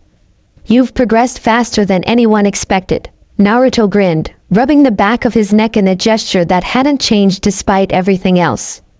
I've always been a quick learner when people actually bother to teach me. Something flashed in Yugito's eyes, anger, but not directed at him. Was your training in Konoha inadequate? It wasn't. Naruto struggled for words. Nobody ever really took the time, you know? Except Iruka-sensei, but he had a whole class to teach. And Kakashi-sensei focused more on Sasuke. Their loss, Yugito said simply. Our gain. The casual statement, implying that Kumo now considered him theirs, should have angered Naruto. Instead, he felt a confusing mixture of gratitude and guilt. Gratitude for the training and acknowledgement he'd rarely received in Konoha.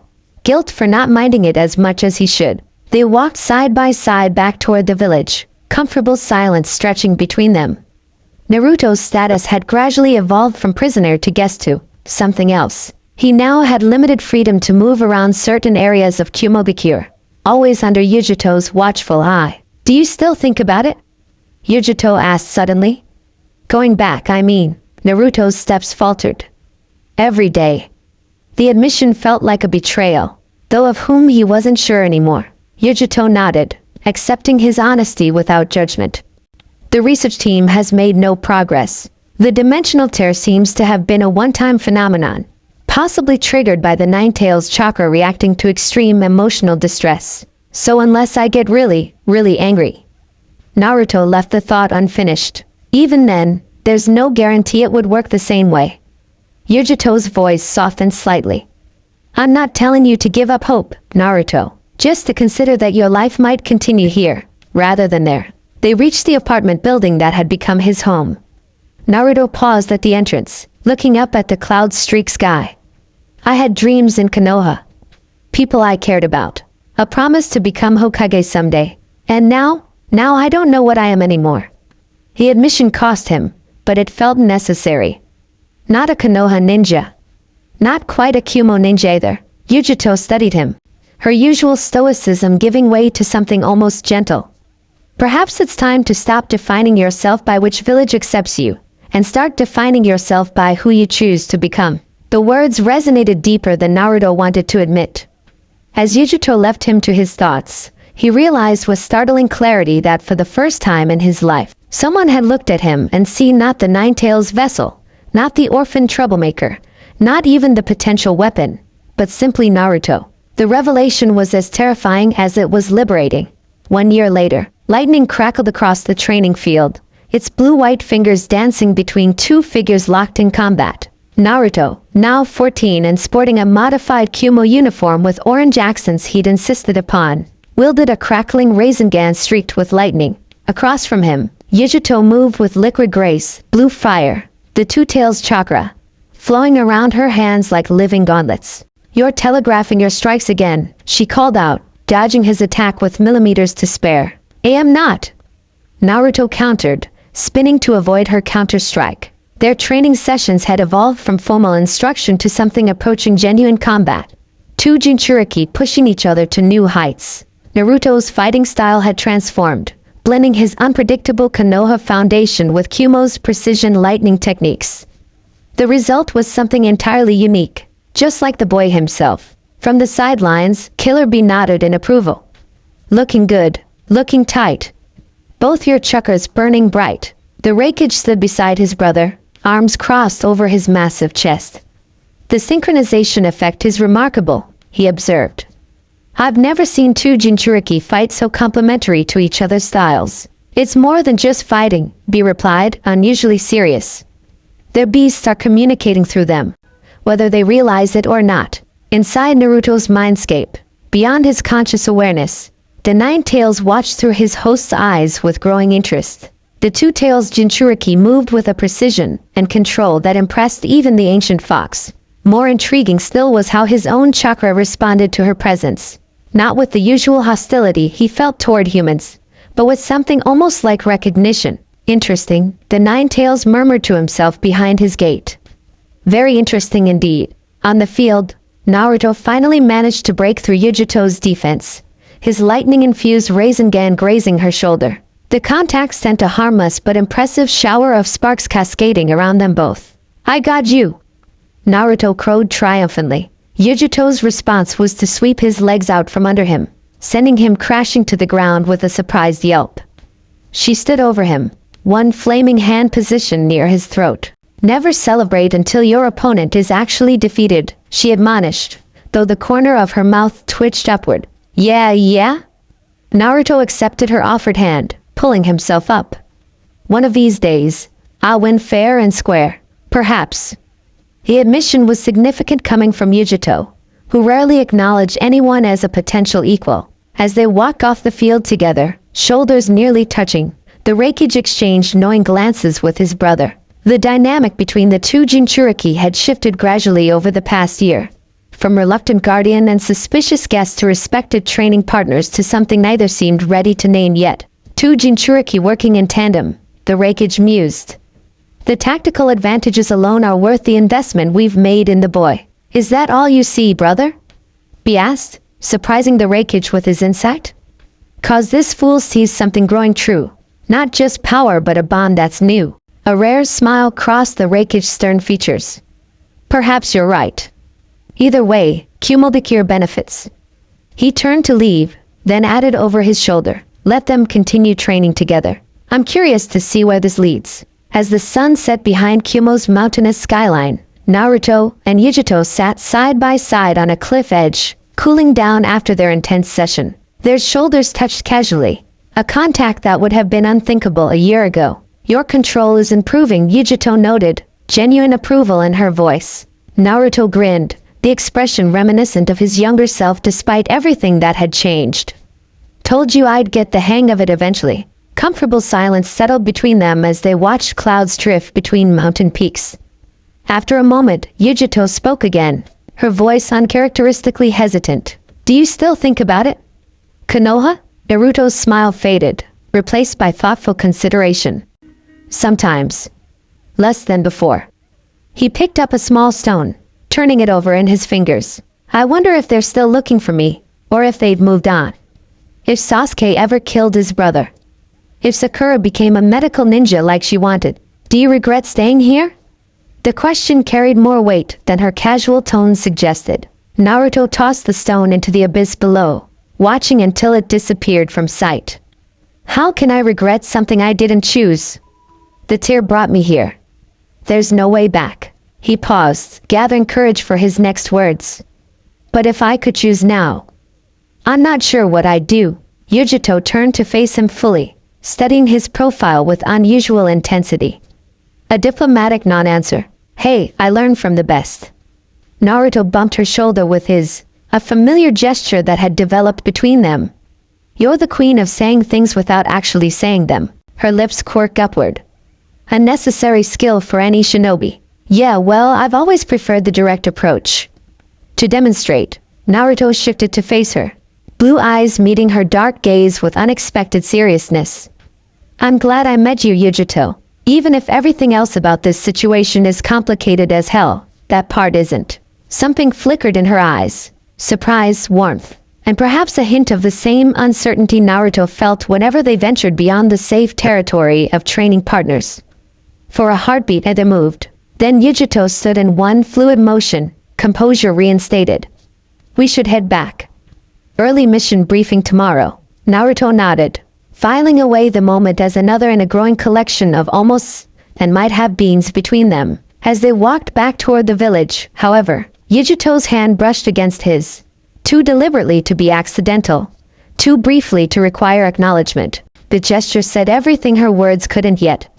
And for now, that was enough. In Konoha, life had continued without Naruto Uzumaki. Team 7 had fractured and reformed. The Chunin exams had concluded in chaos and tragedy. Sasuke bore the weight of Orochimaru's curse mark, fighting its influence daily. The third Hokage had survived Orochimaru's invasion attempt, but at great cost to the village. And somewhere in the shadows, forgotten scrolls gathered dust, theoretical work on dimensional travel that might someday bridge the gap between worlds. But that was a story for another time. For now, two Jinchuriki walked side by side into a future neither could have imagined, bound by circumstances beyond their control and choices entirely their own. Lightning split the slate-gray sky above Kumobikure, momentarily painting the village in stark white relief before plunging it back into shadow. Thunder followed, a physical force that rattled windows and set temple bells ringing throughout the mountain stronghold. Rain came next, not in gentle drops but in sheets that transformed streets into rivers and training grounds into lakes. Naruto Uzumaki watched the deluge from the window of his apartment, blue eyes reflecting each lightning strike. 2 years had changed him in ways both subtle and profound.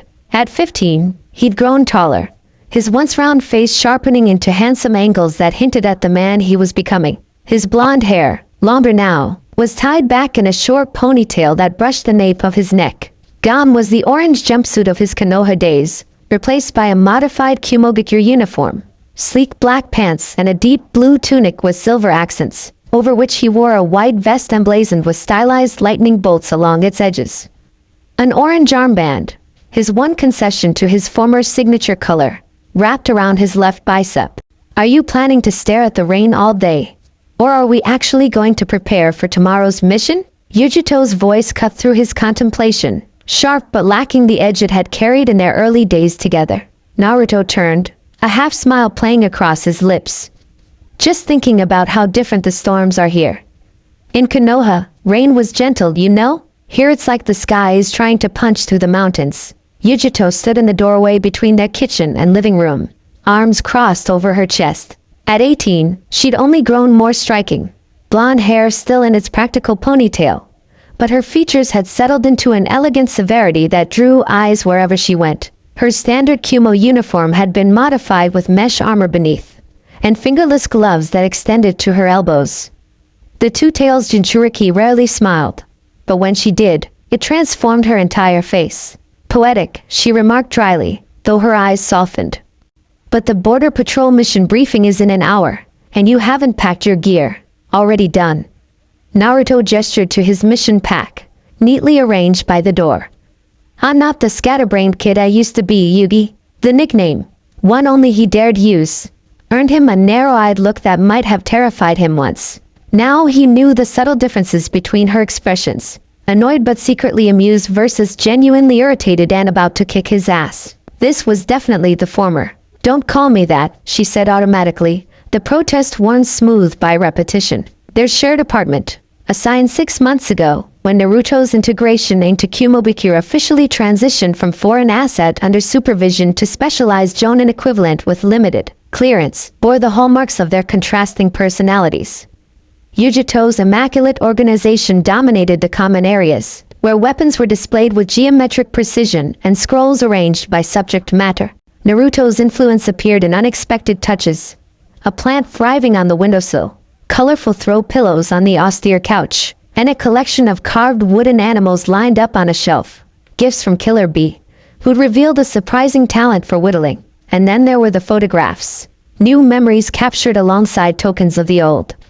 A teen photo of Naruto with Yugito and Killer Bee after their first joint mission. The wreckage formally presenting Naruto with his Kumo vest.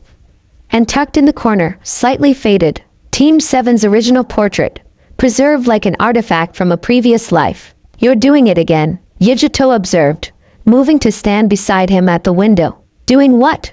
That thing where you get quiet and look at nothing. Her shoulder brushed against his. The casual contact charged with awareness either acknowledged aloud. You only do that when you're thinking about Konoha. Naruto shrugged, not bothering to deny it. Anniversary's coming up. 2 years since I fell through that rift. Hard not to think about it sometimes. Yugito was silent for a moment, her reflection in the window overlapping with his. Do you still want to go back? The question hung between them, dense with unspoken implications. Naruto considered it seriously, as he did everything these days. I don't know, he finally admitted. 2 years ago, I would have given anything. Now. He turned to face her, close enough that he could see the faint golden flecks in her dark eyes. I've built something here. Connections. Purpose. He paused, gathering courage. People I care about. Something flickered across Yugito's face. Vulnerability quickly masked by practiced composure. She stepped back, creating space between them. We should head to the briefing room. The wreckage doesn't appreciate tardiness. Just like that, the moment dissolved, swept away like leaves in the mountain storms. Naruto suppressed a sigh, grabbing his mission pack as Yugito moved toward the door. Hey Yubi? He called after her. She paused, hand on the doorknob. What? After this mission? I think there are some things we should talk about. The silence stretched, punctuated by another crack of thunder that seemed to emphasize the weight of his words. Perhaps, she finally conceded, not turning around. If we have time. It wasn't much, but from Yugito ni, it was practically a declaration. Naruto grinned, shouldering his pack and following her into the rain-soaked afternoon. Neither noticed the shadowy figure watching their departure from a rooftop across the street. Raindrops sliding off a black cloak decorated with red clouds. The mission briefing room in Kumobikira's administration building hummed with quiet efficiency. Unlike Konoha's sometimes chaotic assignment desk, Kumo operated with military precision. Mission scrolls color-coded by rank and urgency. Sensory ninja monitoring chakra signatures throughout nearby territories. Weather patterns mapped across large screens that dominated the far wall. The wreckage stood with his back to the room, massive arms crossed as he studied one such display. Uzumaki, Yugito, he acknowledged without turning. You're 3 minutes early. An improvement for one of you. Naruto rubbed the back of his neck, a gesture that had survived from his Konoha days. Good to keep you on your toes, Reikage-sama. His shoulders tensed slightly. But Yugito caught the almost imperceptible twitch of amusement in his profile. Over time, the wreckage had developed an unexpected tolerance for Naruto's irreverence. Perhaps because it reminded him of his own brother's unique personality. The situation at the northern border has escalated, he announced, turning to face them. What began as routine bandits harassing trade caravans has evolved into something more coordinated. The village of Shimizu reports 23 casualties in the past week. He gestured, and a map illuminated on the central table, showing the mountain pass connecting Kumogakure to its northern territories. A red marker pulsed at a narrow point in the route. Shimizu serves as our primary checkpoint for goods entering from the north, Yugito observed, already analyzing tactical implications. If trade is disrupted, our winter stockpiles will be insufficient, the rakage finished. More concerning is the timing. These attacks began precisely when our border patrols were thinned to support the southern defense exercises. Naruto leaned over the map, brow furrowed in concentration. That's not bandit intelligence. That's shinobi planning. He pointed to the terrain surrounding the village. These patterns suggest they're funneling travelers into ambush points. I raised an eyebrow, still occasionally surprised when the formerly impulsive ninja displayed strategic insight. Correct. Which is why this isn't a standard border patrol assignment. You two will pose as merchants traveling the northern route. Draw out the attackers, identify their leadership, and eliminate the threat. Rules of engagement? Yugito asked. Standard protocol for hostiles in Kumo territory. The rakage's expression hardened. But keep collateral damage minimal. These are our citizens being targeted. Naruto nodded, his expression somber. In 2 years, he'd learned that Kumo's approach to mission objectives was more direct than Konoha's sometimes ambiguous moral guidelines. Enemies of the village were dealt with permanently, but civilian safety was paramount. Duration? Yugito was already calculating supply needs, 1 week maximum. I want this resolved quickly. I handed them sealed mission scrolls. Your cover identities are detailed inside. You'll depart at dawn. As they turned to leave, the rakage added, and Uzumaki, leave the orange armband. Merchants from the coastal regions wouldn't wear Kumo colors. Naruto touched the band protectively. It's not a Kumo symbol. It's just mine. The rakage held his gaze for a beat. Very well. But cover it during operations. His attention shifted to Yugito. A moment alone, please. Naruto recognized the dismissal, bumping Yugito's shoulder lightly as he passed. I'll wait outside. When the door closed behind him, A's formal demeanor softened marginally. How is he progressing? Yugito straightened, shifting from mission partner to official report mode. Continuous improvement. His chakra control has stabilized completely after the dimensional disruption. Combat skills now comparable to special Jonin level, with unique advantages when drawing on the Nine-Tails chakra. And his loyalty? The question gave her pause. He remains complex. Attachment to Konoha persists as memory, but his integration here strengthens daily.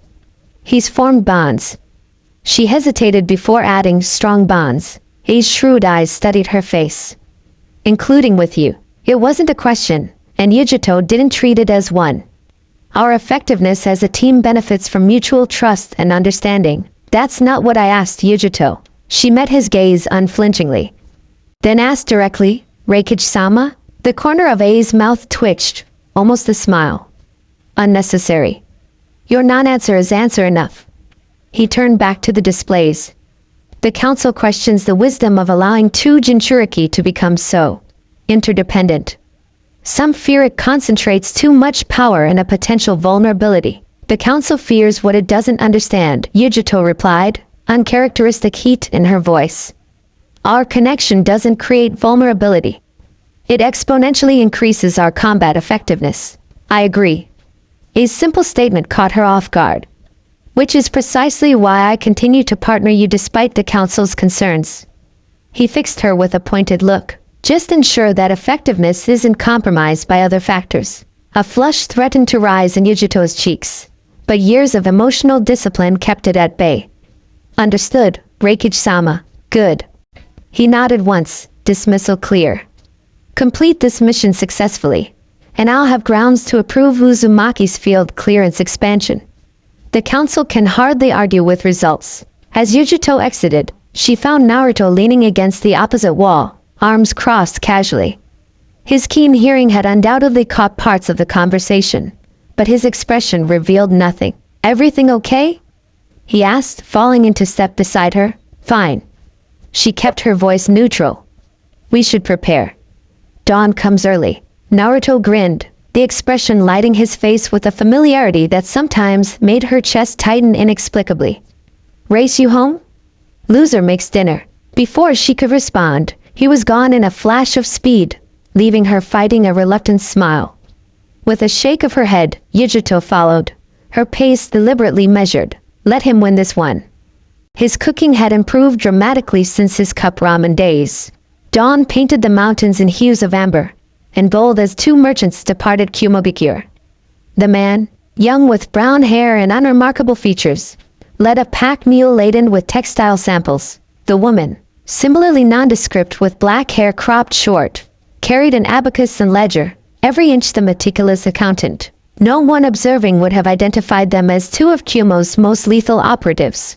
Their appearances altered by transformation jutsu, and their massive chakra signatures dampened to civilian levels. I still think my merchant character should have had more flair, Naruto grumbled, voice pitched low as they navigated the winding mountain path. Maybe a fancy hat. Merchants love fancy hats. Yugito adjusted her pack with practiced efficiency. The point of undercover work is to avoid attention, not attract it, says the woman who once completed a solo infiltration in Six Styles formal dress. That was different. High society targets expect ostentation. Her lips curved slightly. Besides, you couldn't pull off formal wear without tripping over the hem. I'm wounded. Naruto pressed the hand to his chest dramatically. 2 years of etiquette training with Mabi wasted. Their banter continued as they descended through cloud banks that clung to the mountains like ethereal crowns. By midday, they'd reach lower elevations where forests replaced rocky slopes, the air warming noticeably. To any observer, they appeared to be exactly what their cover suggested. Traveling merchants discussing ledgers and profit margins, occasionally bickering about routes and expenses. Only once did they pass other travelers, a group of farmers returning to Kumo with empty carts, and the exchange of pleasantries revealed nothing of their true purpose. As afternoon faded toward evening, the village of Shimizu appeared in the valley below, a collection of sturdy wooden buildings clustered around the central marketplace, surrounded by terrace fields that cascaded down the mountainside. Under normal circumstances, it would have bustled with activity. Now, an unnatural stillness hung over it like a shroud. Too quiet, Yugito murmured, her senses extending beyond normal parameters. Naruto nodded, eyes scanning the tree line. Someone's watching the approach road. He adjusted the mule's lead rope, using the movement to mask a hand sign. 2 o'clock, in the pine canopy. Noted. Civilian or trained? Trained. Chakra control minimal but present. They continued their approach, the transformation of their bearing subtle but complete. Naruto's shoulders hunched slightly, his stride shortening to suggest fatigue. Yugito adopted the tense alertness of a merchant worried about bandits, her eyes darting nervously to shadows along the roadside. The village gate, little more than a symbolic wooden arch, stood unmanned. As they passed beneath it, Naruto felt the whisper-like touch of a sensory jutsu washing over them. Whoever was monitoring arrivals had at least Chunin-level skills. "Welcome, travelers," called a weathered voice. An elderly man emerged from the closest building, his deeply lined face set in a forced smile. Village headman, Naruto guessed from the ceremonial sash across his chest. Honored headman, Yugito bowed respectfully. "We seek lodging for the night. We bring textiles from the coastal regions to trade." The old man's smile faltered. "You've chosen a poor time for commerce, I'm afraid. Recent troubles have dampened our market." His eyes darted toward the surrounding forest. "But you're welcome to what hospitality we can offer. The inn has vacant rooms." "Troubles?" Naruto adopted a concerned expression. "We heard rumors of bandit activity.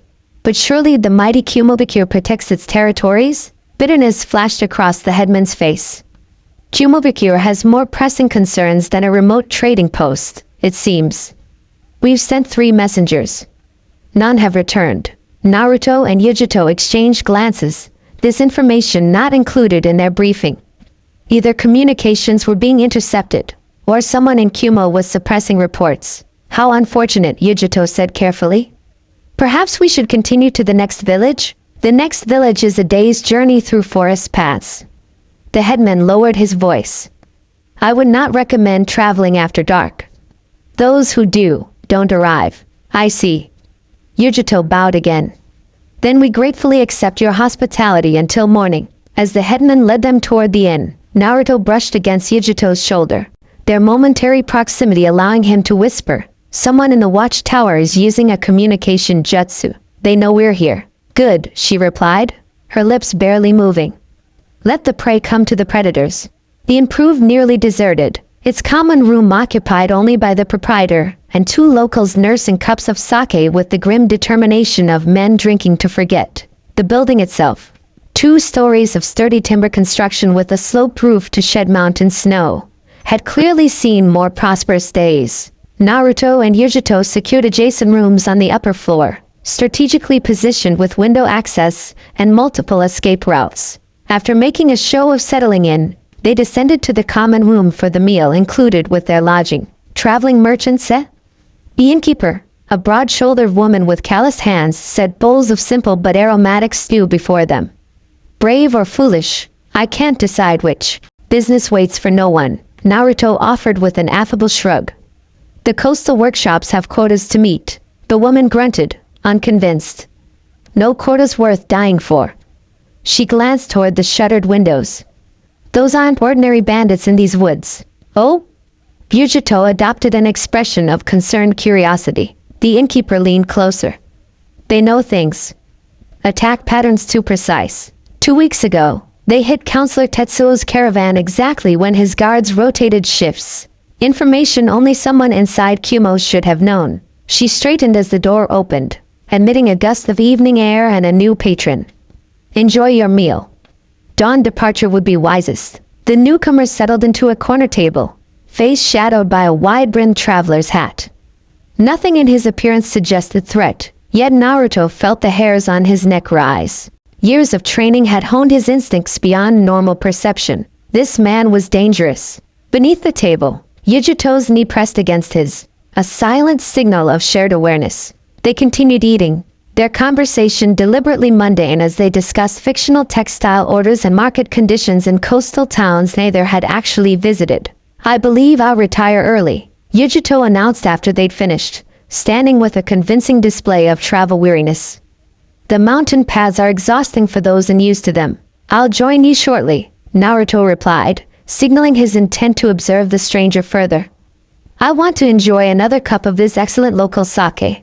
Yugito's eyes flashed warning, but she nodded and departed, her footsteps audible on the stairs. Naruto sipped his drink, maintaining his merchant facade while extending tendrils of awareness throughout the room. The stranger remained motionless, seemingly content to nurse a single cup for nearly an hour. Outside, darkness fell completely, bringing with it a heavy silence broken only by the occasional call of night birds. Too occasional, Naruto realized, the pattern too regular. Signal calls, not nature. When he finally stood to leave, the stranger spoke, voice pitched low enough that only enhanced hearing could catch it. "The leaf search is still, QB." Naruto froze, ice flooding his veins. Not a transformation error. His disguise was perfect. This man knew who he was, who he contained. With deliberate calm, he turned. "I believe you've mistaken me for someone else, friend." The stranger chuckled, tilting his hat back just enough to reveal eyes that gleamed unnaturally in the dim light. "No mistake. But your secret is safe, for now." He raised his cup in mocking salute. "Sleep well, merchant. The night brings many surprises." Every instinct screamed for Naruto to confront the man, but years of Kumo training had tempered his impulsiveness. Instead, he offered a bland smile and proceeded upstairs, senses hyper-alert for any movement behind him. Yugito was waiting in his room, perched on the windowsill with the casual deadliness of a hunting cat. "Well, we've been made," Naruto confirmed, dropping the transformation jutsu. His features shimmered, returning to blonde hair and whiskered cheeks. Not as Kumo shinobi, as Jinchuriki. Yugito's eyes narrowed, slitting momentarily in a way that suggested Matatabi's influence. "Impossible. Our chakra signatures are completely suppressed. Unless someone was specifically looking for tailed beasts." Naruto moved to the window, scanning the darkened village. He mentioned Konoha. "Said they're still searching for me." "Akatsuki," Yugito whispered, the name itself seeming to chill the room. "They must have infiltrated the bandit operation." Naruto nodded grimly. "Question is, are they here for me specifically? Or was this just lucky timing on their part? Before Yugito could answer, a scream pierced the night, raw, terrified, and abruptly silenced. It came from the village square. In an instant both were fully alert. Transformation justice dropped in favor of combat readiness. They moved with the synchronization of partners who trained together for years. Naruto taking point at the window while Yugito covered the door. Civilians gathered in the square, he reported, enhanced vision cutting through darkness. 8 armed individuals surrounding them. The headman is arguing with someone. Can't see clearly from this angle. Hostage situation to draw us out, Yugito assessed. Standard Akatsuki tactic when hunting Jinchuriki. Naruto's expression hardened. Then let's disappoint them. Shadow Clone Jutsu. 3 perfect duplicates appeared beside him. Their chakra signatures precisely matched to his suppressed state. Find positions around the square, he instructed them. Priority is civilian evacuation. The clones nodded and slipped through the window, using chakra-enhanced stealth to vanish into the night. Yugito had already summoned a small blue flame cat, a messenger variant of her ninja animal contract. Informed the Reikage. Akatsuki presence confirmed in Shimizu. 2 operatives minimum. Civilian hostage situation in progress. Requesting immediate backup. The spectral feline disappeared in a wisp of azure smoke. Ready? Naruto asked, unsheathing the tanto he'd been issued upon reaching special jonin status. The blade gleamed faintly, etched with chakra-conducting seals developed by Kumo's weapons division. Yugito nodded, blue flames already dancing at her fingertips. Remember the protocol. We engage only to secure civilians. If confirmed Akatsuki, we retreat and wait for reinforcements. Unless they don't give us that option, Naruto added grimly. They won't, Yugito agreed. But we maintain the pretense. For the mission record, the unspoken understanding passed between them. Either would abandon civilians to Akatsuki's cruelty, regardless of protocol. Their eyes met, volumes communicated in that brief connection. See you down there, Naruto said, and then he was gone, a yellow flash reminiscent of another Konoha ninja who had once earned that moniker. Yugito allowed herself one moment of something dangerously close to fear. Not for herself, but for the blonde-haired shinobi who had somehow become essential to her world. Then discipline reasserted itself, and she followed, a shadow merging with shadows. The hunt had begun. Chaos greeted them in the village square. Terrified civilians huddled in a tight group at the center, surrounded by figures wearing a mismatched assortment of armor and weapons. The alleged bandits, Naruto presumed. Standing apart, issuing orders with casual authority, was the stranger from the inn. His traveler's hat discarded to reveal pale features and calculating eyes. But it was his companion who sent ice through Naruto's veins. Tall and broad-shouldered, skin an unnatural blue-gray, with gill-like markings beneath his eyes and a massive bandage-wrapped object strapped to his back. Kisame Hashigaki, the monster of the hidden mists and confirmed Akatsuki member. Right on time, Kisame grinned, shark-like teeth gleaming in the torchlight. The fox and the cat, hand-delivered. Aren't we lucky, Suda? The pale man, Suda, nodded, appearing less pleased than his partner. I told you the hostage approach was unnecessary. They would have engaged regardless. Where's the fun in that? Kisame swung the massive object forward, unwrapping it to reveal the legendary sword Samahata. Besides, I've been itching for a proper workout. Naruto and Yugito had positioned themselves on opposite sides of the square, dividing the enemy's attention.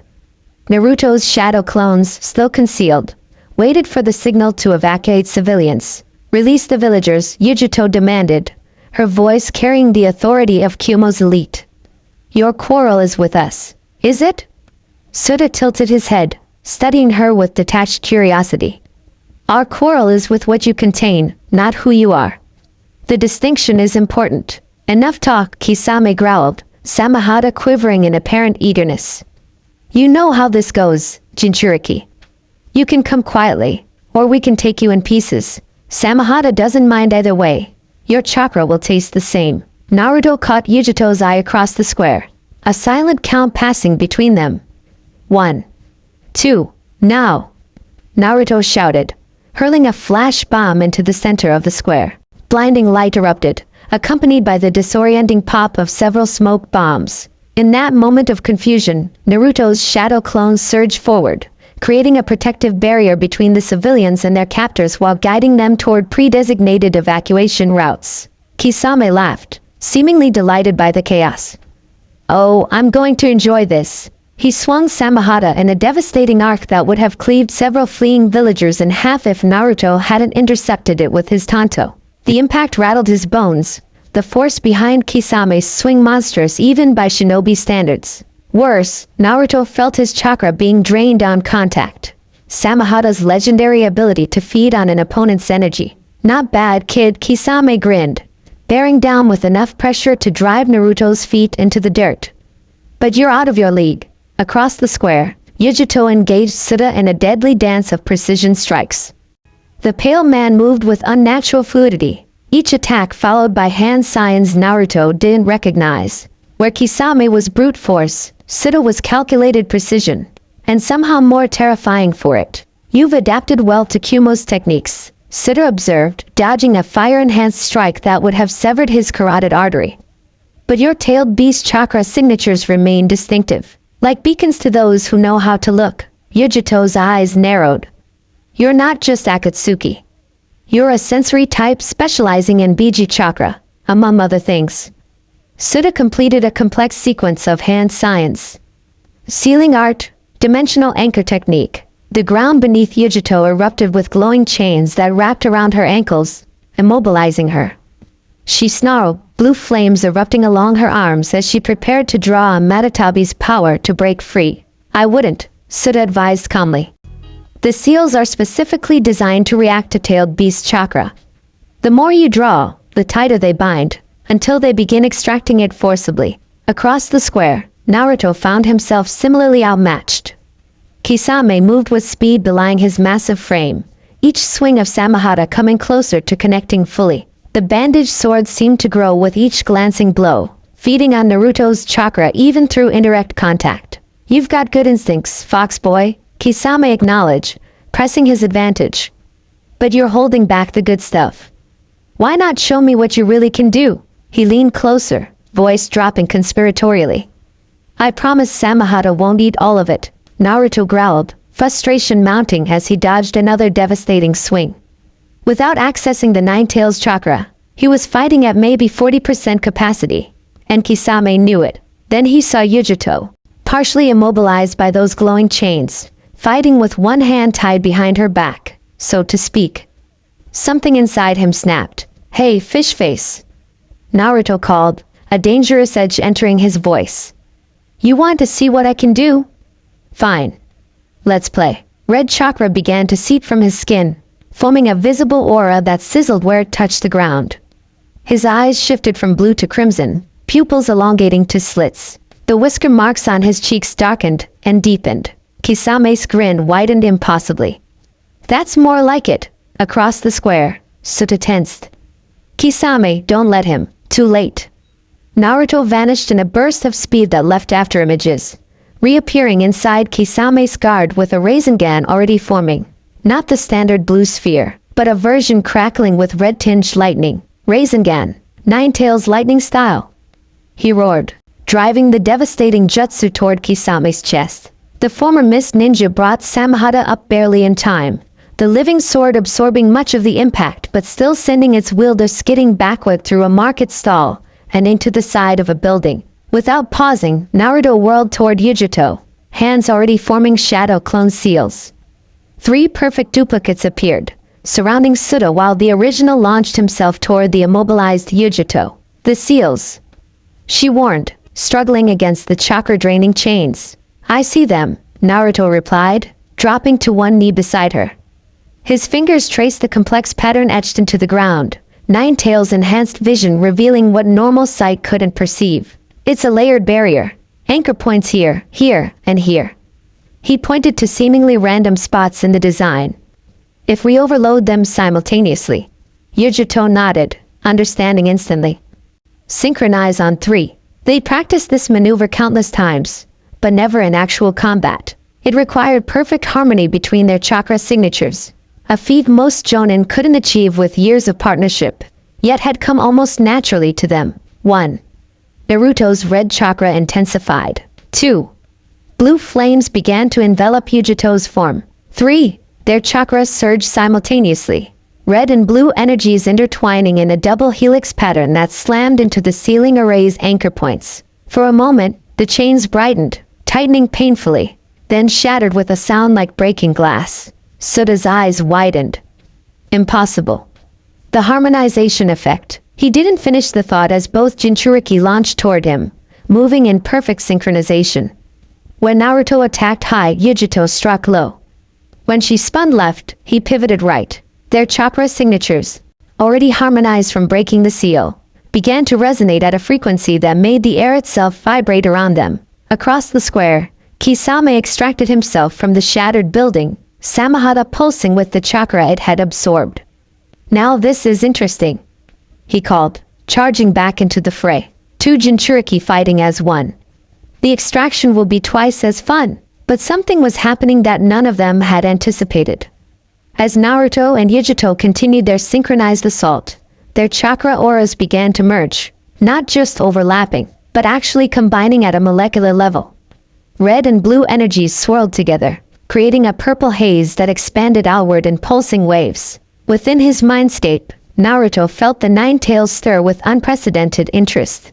This sensation, the ancient beast murmured, pressing against the bars of its cage. The two tails chakra resonates with our own. Curious. In her own mental landscape, Yugito experienced the similar phenomenon. Matatabi, usually aloof and disdainful, moved toward the boundaries of its containment, blue flames flickering with increased intensity. After all these centuries, the cat demon purred, to find such harmony with Kurama's vessel. Unexpected, but not unwelcome. Outside, the effects became physically manifest.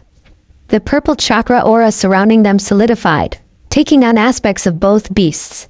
Fox-like ears and tails intertwined with feline grace and flowing flames.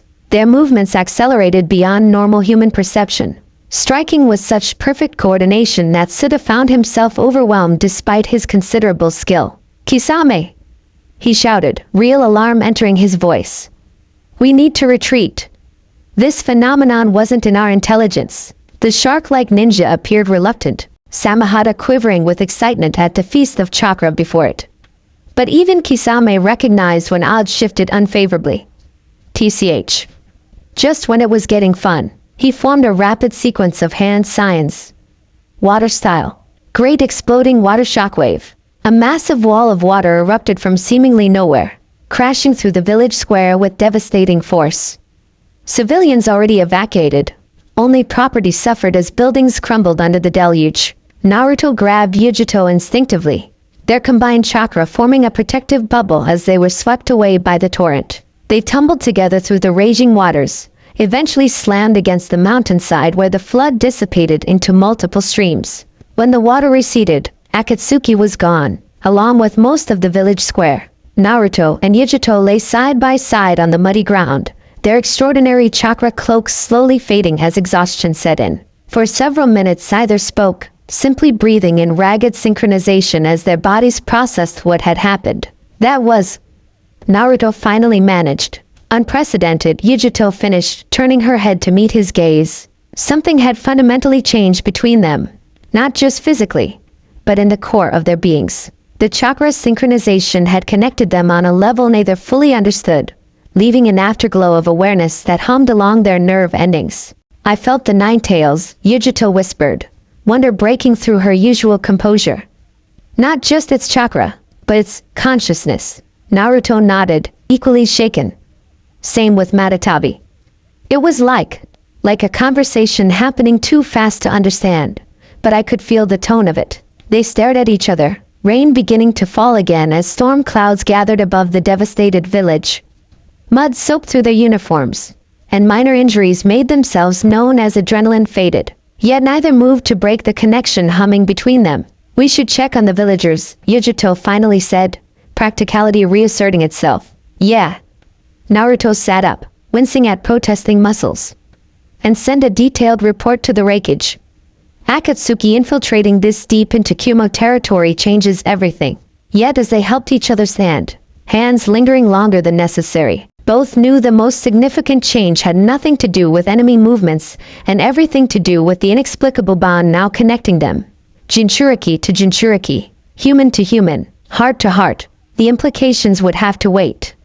For now, duty called. The storm intensified as night deepened, driving Naruto and Yugito to seek shelter in a cave system above the village. After confirming all civilians had safely evacuated to a neighboring settlement, and sending a comprehensive report via Ninja Hawk, they'd retreated to recover and await extraction or further orders. The cave mouth offered a sweeping view of the valley below, occasional lightning illuminating the destruction wrought by Kisame's water jutsu. Inside, they'd assembled a makeshift camp, basic sleeping pallets, a small fire carefully positioned to prevent smoke signals, and standard ration packs spread between them. The Reikage won't be pleased, Yugito observed, methodically dressing a gash on her forearm. Akatsuki operating this deep in lightning country suggests internal intelligence leaks. Naruto nodded, poking at the fire with a stick. That guy Suda. He's not in any of the bingo books I've studied. And his jutsu. It was designed specifically for Jinchuriki containment. A specialist, Yugito agreed. Possibly recruited specifically to counter the tailed beast's chakra signatures. Silence fell between them, broken only by the patter of rain and rumble of distant thunder. The questions they weren't asking hung heavy in the air. About what had happened when their chakras synchronized. About the unprecedented communion between their tailed beasts. About the lingering awareness of each other that neither could quite shake. Are we going to talk about it? Naruto finally asked, setting aside his empty ration container. Yugito's hands stilled on her bandages. About what specifically? Don't do that, he said, gentle but firm. Don't pretend it was just another combat technique. You felt it too. Her eyes, reflecting the firelight, met his across the small space. For once, her carefully maintained composure showed cracks, uncertainty, wonder, and something deeper shimmering beneath the surface. I don't have a framework for discussing it, she admitted quietly. Nothing in my training covered the possibility of tailed beasts communicating through their hosts. Maybe it's not about training or protocols. Naruto moved closer, settling beside her near the fire. Maybe it's just about us. Us, Yugito repeated, testing the word like an unfamiliar jutsu. Such a simple word for something so complicated. A particularly violent crack of thunder shook the cave, sending small pebbles skittering across the floor. In that moment of natural drama, some of Yugito's reserve crumbled. I was 6 when they sealed Matatabi inside me, she said, voice barely audible above the storm. Old enough to understand what was happening, young enough to have no say in it. Naruto remained silent, recognizing the rarity of Yugito volunteering personal information. In Kumo, Jinchuriki are weapons first and foremost, she continued.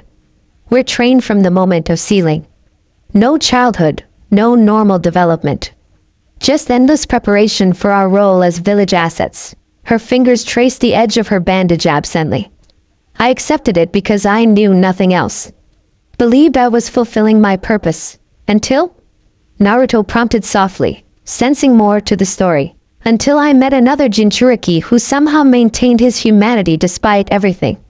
Her eyes, when they met his, held uncharacteristic vulnerability. Who insisted on being seen as Naruto first, Jinchuriki second. The admission hung between them, weighted with implications either had previously voiced. In Konoha, being a Jinchuriki meant being alone, Naruto reflected, staring into the flames. No one told me what I carried until I was 12. I just knew everyone feared or hated me without explanation. A rueful smile crossed his face. Here, at least, people fear me for the right reasons. Is that better? Yugito asked. Honesty usually is. He shifted, shoulder brushing against hers. Even when it hurts. Another silence, this one lighter somehow. Outside, the storm continued unabated, but inside their small sanctuary, something was changing. Barriers lowering, possibilities emerging. When our chakra merged, Yugito said carefully, I saw fragments of your memories. Your childhood. Team 7. Your dream to become Hokage. Her voice softened. Your loneliness. Naruto swallowed hard. I saw yours too. The training. The isolation. The way you built walls so perfect even you couldn't see over them anymore. Their eyes met, recognition flowing between them. The understanding that comes from seeing another's soul laid bare and finding it fundamentally compatible with your own. I've never let anyone close, Yugito admitted, the confession clearly difficult. Attachments are vulnerabilities in our profession, particularly for Jinchuriki, who already have targets on their backs. And yet here we are, Naruto gestured between them, closer than any normal partnership could ever be. Thanks to our burdens, the irony wasn't lost on either of them, that the very entities that had isolated them from society had somehow facilitated this unprecedented connection. I'm not good at this, Yugito warned, her usual confidence wavering. Human connections.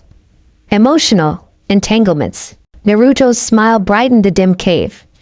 Good thing I've got enough practice feeling emotions for both of us then. Before she could formulate a response, he reached out, hesitated a fraction of a second, then gently tucked a strand of blonde hair behind her ear.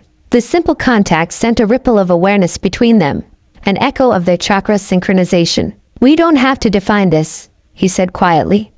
Whatever it is. But I'm tired of pretending it doesn't exist. For a moment, Yugito remained perfectly still, caught between years of emotional discipline and the undeniable pull toward the young man beside her. Then, with the decisive movement of a kunoichi who never did anything halfway, she closed the distance between them. Their lips met as lightning split the sky outside, illuminating the cave in harsh brilliance before plunging it back into firelit intimacy. The kiss was tentative at first, Yugito's inexperience evident in her hesitation, Naruto's in his eagerness, but quickly evolved into something that felt as natural as their synchronized fighting style. When they finally separated, Naruto's expression held such wonder that Yugito felt an uncharacteristic blush warm her cheeks. Wow, he breathed, forehead resting against hers. That was definitely worth waiting 2 years for. A small laugh escaped her, a rare, precious sound. I didn't plan this. Planning is overrated. His thumb traced her jawline with reverent care. Some of the best things in my life have been completely unplanned. Ending up in Kumo. Meeting you. This moment, another kiss, deeper than the first, sealed this new understanding between them.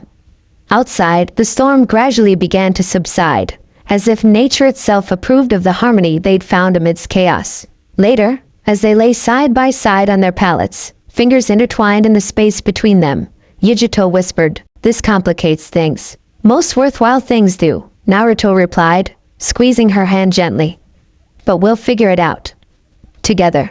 As sleep claimed them, their chakra signatures, still subtly harmonized from the battle, pulsed in perfect synchronization, creating a protective aura that encompassed them both. And deep within their respective seals, two ancient beasts observed with unprecedented interest the human connection blossoming between their hosts. Perhaps, after centuries of enforced solitude, even-tailed beasts could learn something about the power of bonds. 3 days later, they stood in the Raikage's office, mission report delivered and debriefing completed. Their formal postures and professional demeanor revealed nothing of what had transpired in that mountain cave, though both were acutely aware of the subtle changes between them. The Raikage, however, missed nothing. His shrewd gaze moved between them as he reviewed their written account of the chakra synchronization phenomenon. "Our research division is extremely interested in this development," he noted, setting the scroll aside. "No historical record exists of two Jinchuriki harmonizing their tailed beast chakra to this extent. It was not intentional, Raikage-sama," Yugito reported. "The situation demanded immediate action, and our training together provided the foundation for the response. Intentional or not, the strategic implications are significant." I leaned back in his chair, which creaked ominously under his massive frame. "The council has been informed of Akatsuki's incursion, but not of this synchronization effect." "Not yet," Naruto frowned. "Why keep it secret? Isn't this a potential advantage for Kumo the Cure?" "Precisely why it remains classified," the Raikage responded. "The council already harbors concerns about concentrating too much power in a partnership they consider unpredictable." His gaze lingered meaningfully on Naruto's orange armband, the small token of individuality that symbolized his continued connection to his former identity. The unspoken question hung in the air. Where do your true loyalties lie? "My commitment to Kumogakure has been demonstrated repeatedly over 2 years, Raikage-sama," Naruto stated, meeting the larger man's gaze unflinchingly. The fact that I maintain personal symbols doesn't diminish that commitment. A rare smile flickered across A's stern features. Well said. He stood, moving to the window overlooking his village. Which is why I've decided to formalize your status. From his desk, he retrieved a folded cloth, extending it toward Naruto. By authority of the Reikage and with special dispensation from the village council, you are hereby granted full shinobi status within Kumogakure. Naruto accepted the bundle with uncharacteristic solemnity, unfolding it to reveal a Kumogakure headband, the metal plate etched with the stylized cloud symbol of his adopted home. This doesn't erase your past, it continued, his voice unusually gentle for such a formidable figure. Nor should it. But it acknowledges your present and future. Emotion threatened to overwhelm Naruto as he traced the symbol with his fingertip. 2 years ago, he would have rejected this outright, clinging desperately to his Konoha identity. Now, it felt like acknowledgement of the man he become, not replacing his past, but building upon it. Thank you, Reikage-sama, he managed, bowing deeply. I will honor this trust. Beside him, Yugito's expression remained professionally neutral, but her eyes conveyed pride when they briefly met his. As for your partnership, the Reikage continued, returning to his desk. The research division requests your participation in a controlled study of this synchronization phenomenon, under laboratory conditions, with appropriate monitoring. Of course, Yugito agreed immediately. When do we start? Naruto asked, already tucking his new headband into his vest pocket. After you've both had adequate recovery time. A's tone made it clear this wasn't merely a suggestion.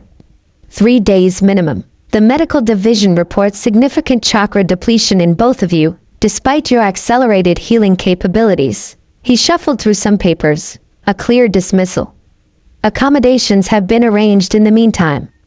Yugito knows the location. As they turned to leave, the Reikage added casually, and Uzumaki? Whatever additional developments emerge from this mission. His knowing gaze flicked between them. Exercise appropriate discretion. Not all changes need official documentation. Heat rushed to Naruto's face, but Yugito maintained perfect composure as she bowed. Understood, Reikage-sama. Only once they were well away from the administration building, walking side by side through Kumogakure's winding mountain paths, did Yugito allow a small smile to curve her lips. He knows, she stated simply. Was it that obvious? Naruto groaned, running a hand through his hair. To someone who's known me since childhood? Probably. She shrugged, unconcerned. His response suggests he doesn't disapprove, merely advises caution. Naruto grinned, bumping her shoulder lightly. The great Yugito-ni, accepting relationship advice from the Reikage. Never thought I'd see the day. It's not a relationship, she corrected automatically, though without conviction. It's a development, right? A development. His grin widened. Where exactly are these accommodations he mentioned? Another sterile recovery facility? A faint blush colored Yugito's cheeks. Actually, it's a traditional resting house on Kumo's highest peak. Usually reserved for distinguished visitors or shinobi requiring special recovery conditions. Special recovery conditions, huh?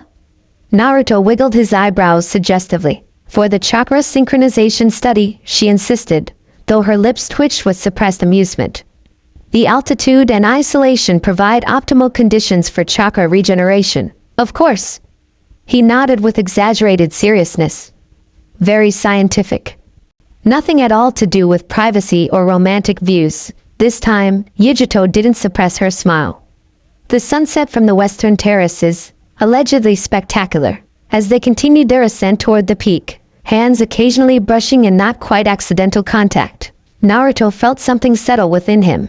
A sense of belonging he'd searched for his entire life. Not because Kumogakure had finally accepted him, though the headband in his pocket symbolized that achievement, but because he'd found someone who understood him completely, tailed beast and all. The sun began its descent toward the horizon, painting the clouds surrounding Kumogakure's peaks in hues of gold and crimson. By the time they reached the traditional wooden structure perched at the summit, the legendary view was beginning to materialize. Standing on the western terrace, village spread below and endless sky above, Naruto slipped his arm around Yugito's waist. She tensed momentarily. public displays of affection still foreign to her nature, then gradually relaxed against him. "So," he said conversationally, "about that spectacular sunset." Yugito turned in his embrace, the setting sun illuminating her features with ethereal light. "I believe," she murmured inches from his lips, "that extensive personal research is required to verify the claims." As their lips met against the backdrop of Kumobiku's most breathtaking vista, either noticed the wreckage observing from his office balcony far below, a rare smile softening his harsh features. "Well, brother?" Killer B asked, joining him at the railing. "The fox and the cat, what do you think about that?" As shook his head at the forced rhyme but answered seriously. "I think Kumobiku has gained more than just military advantage." He turned away from the distant figures, returning to his perpetual paperwork. "And perhaps two Jinchuriki have found something either village could give them on its own." "A home?" he suggested. The Reikage considered this, then nodded once. "Yes. A home. Atop the mountain, oblivious to philosophical discussions about their future, Naruto and Yugito lost themselves in the simple joy of connection. Two souls linked by circumstance, bound by choice, and united by something that transcended even the ancient powers they contained. For the first time since falling through dimensions, Naruto Uzumaki was exactly where he belonged.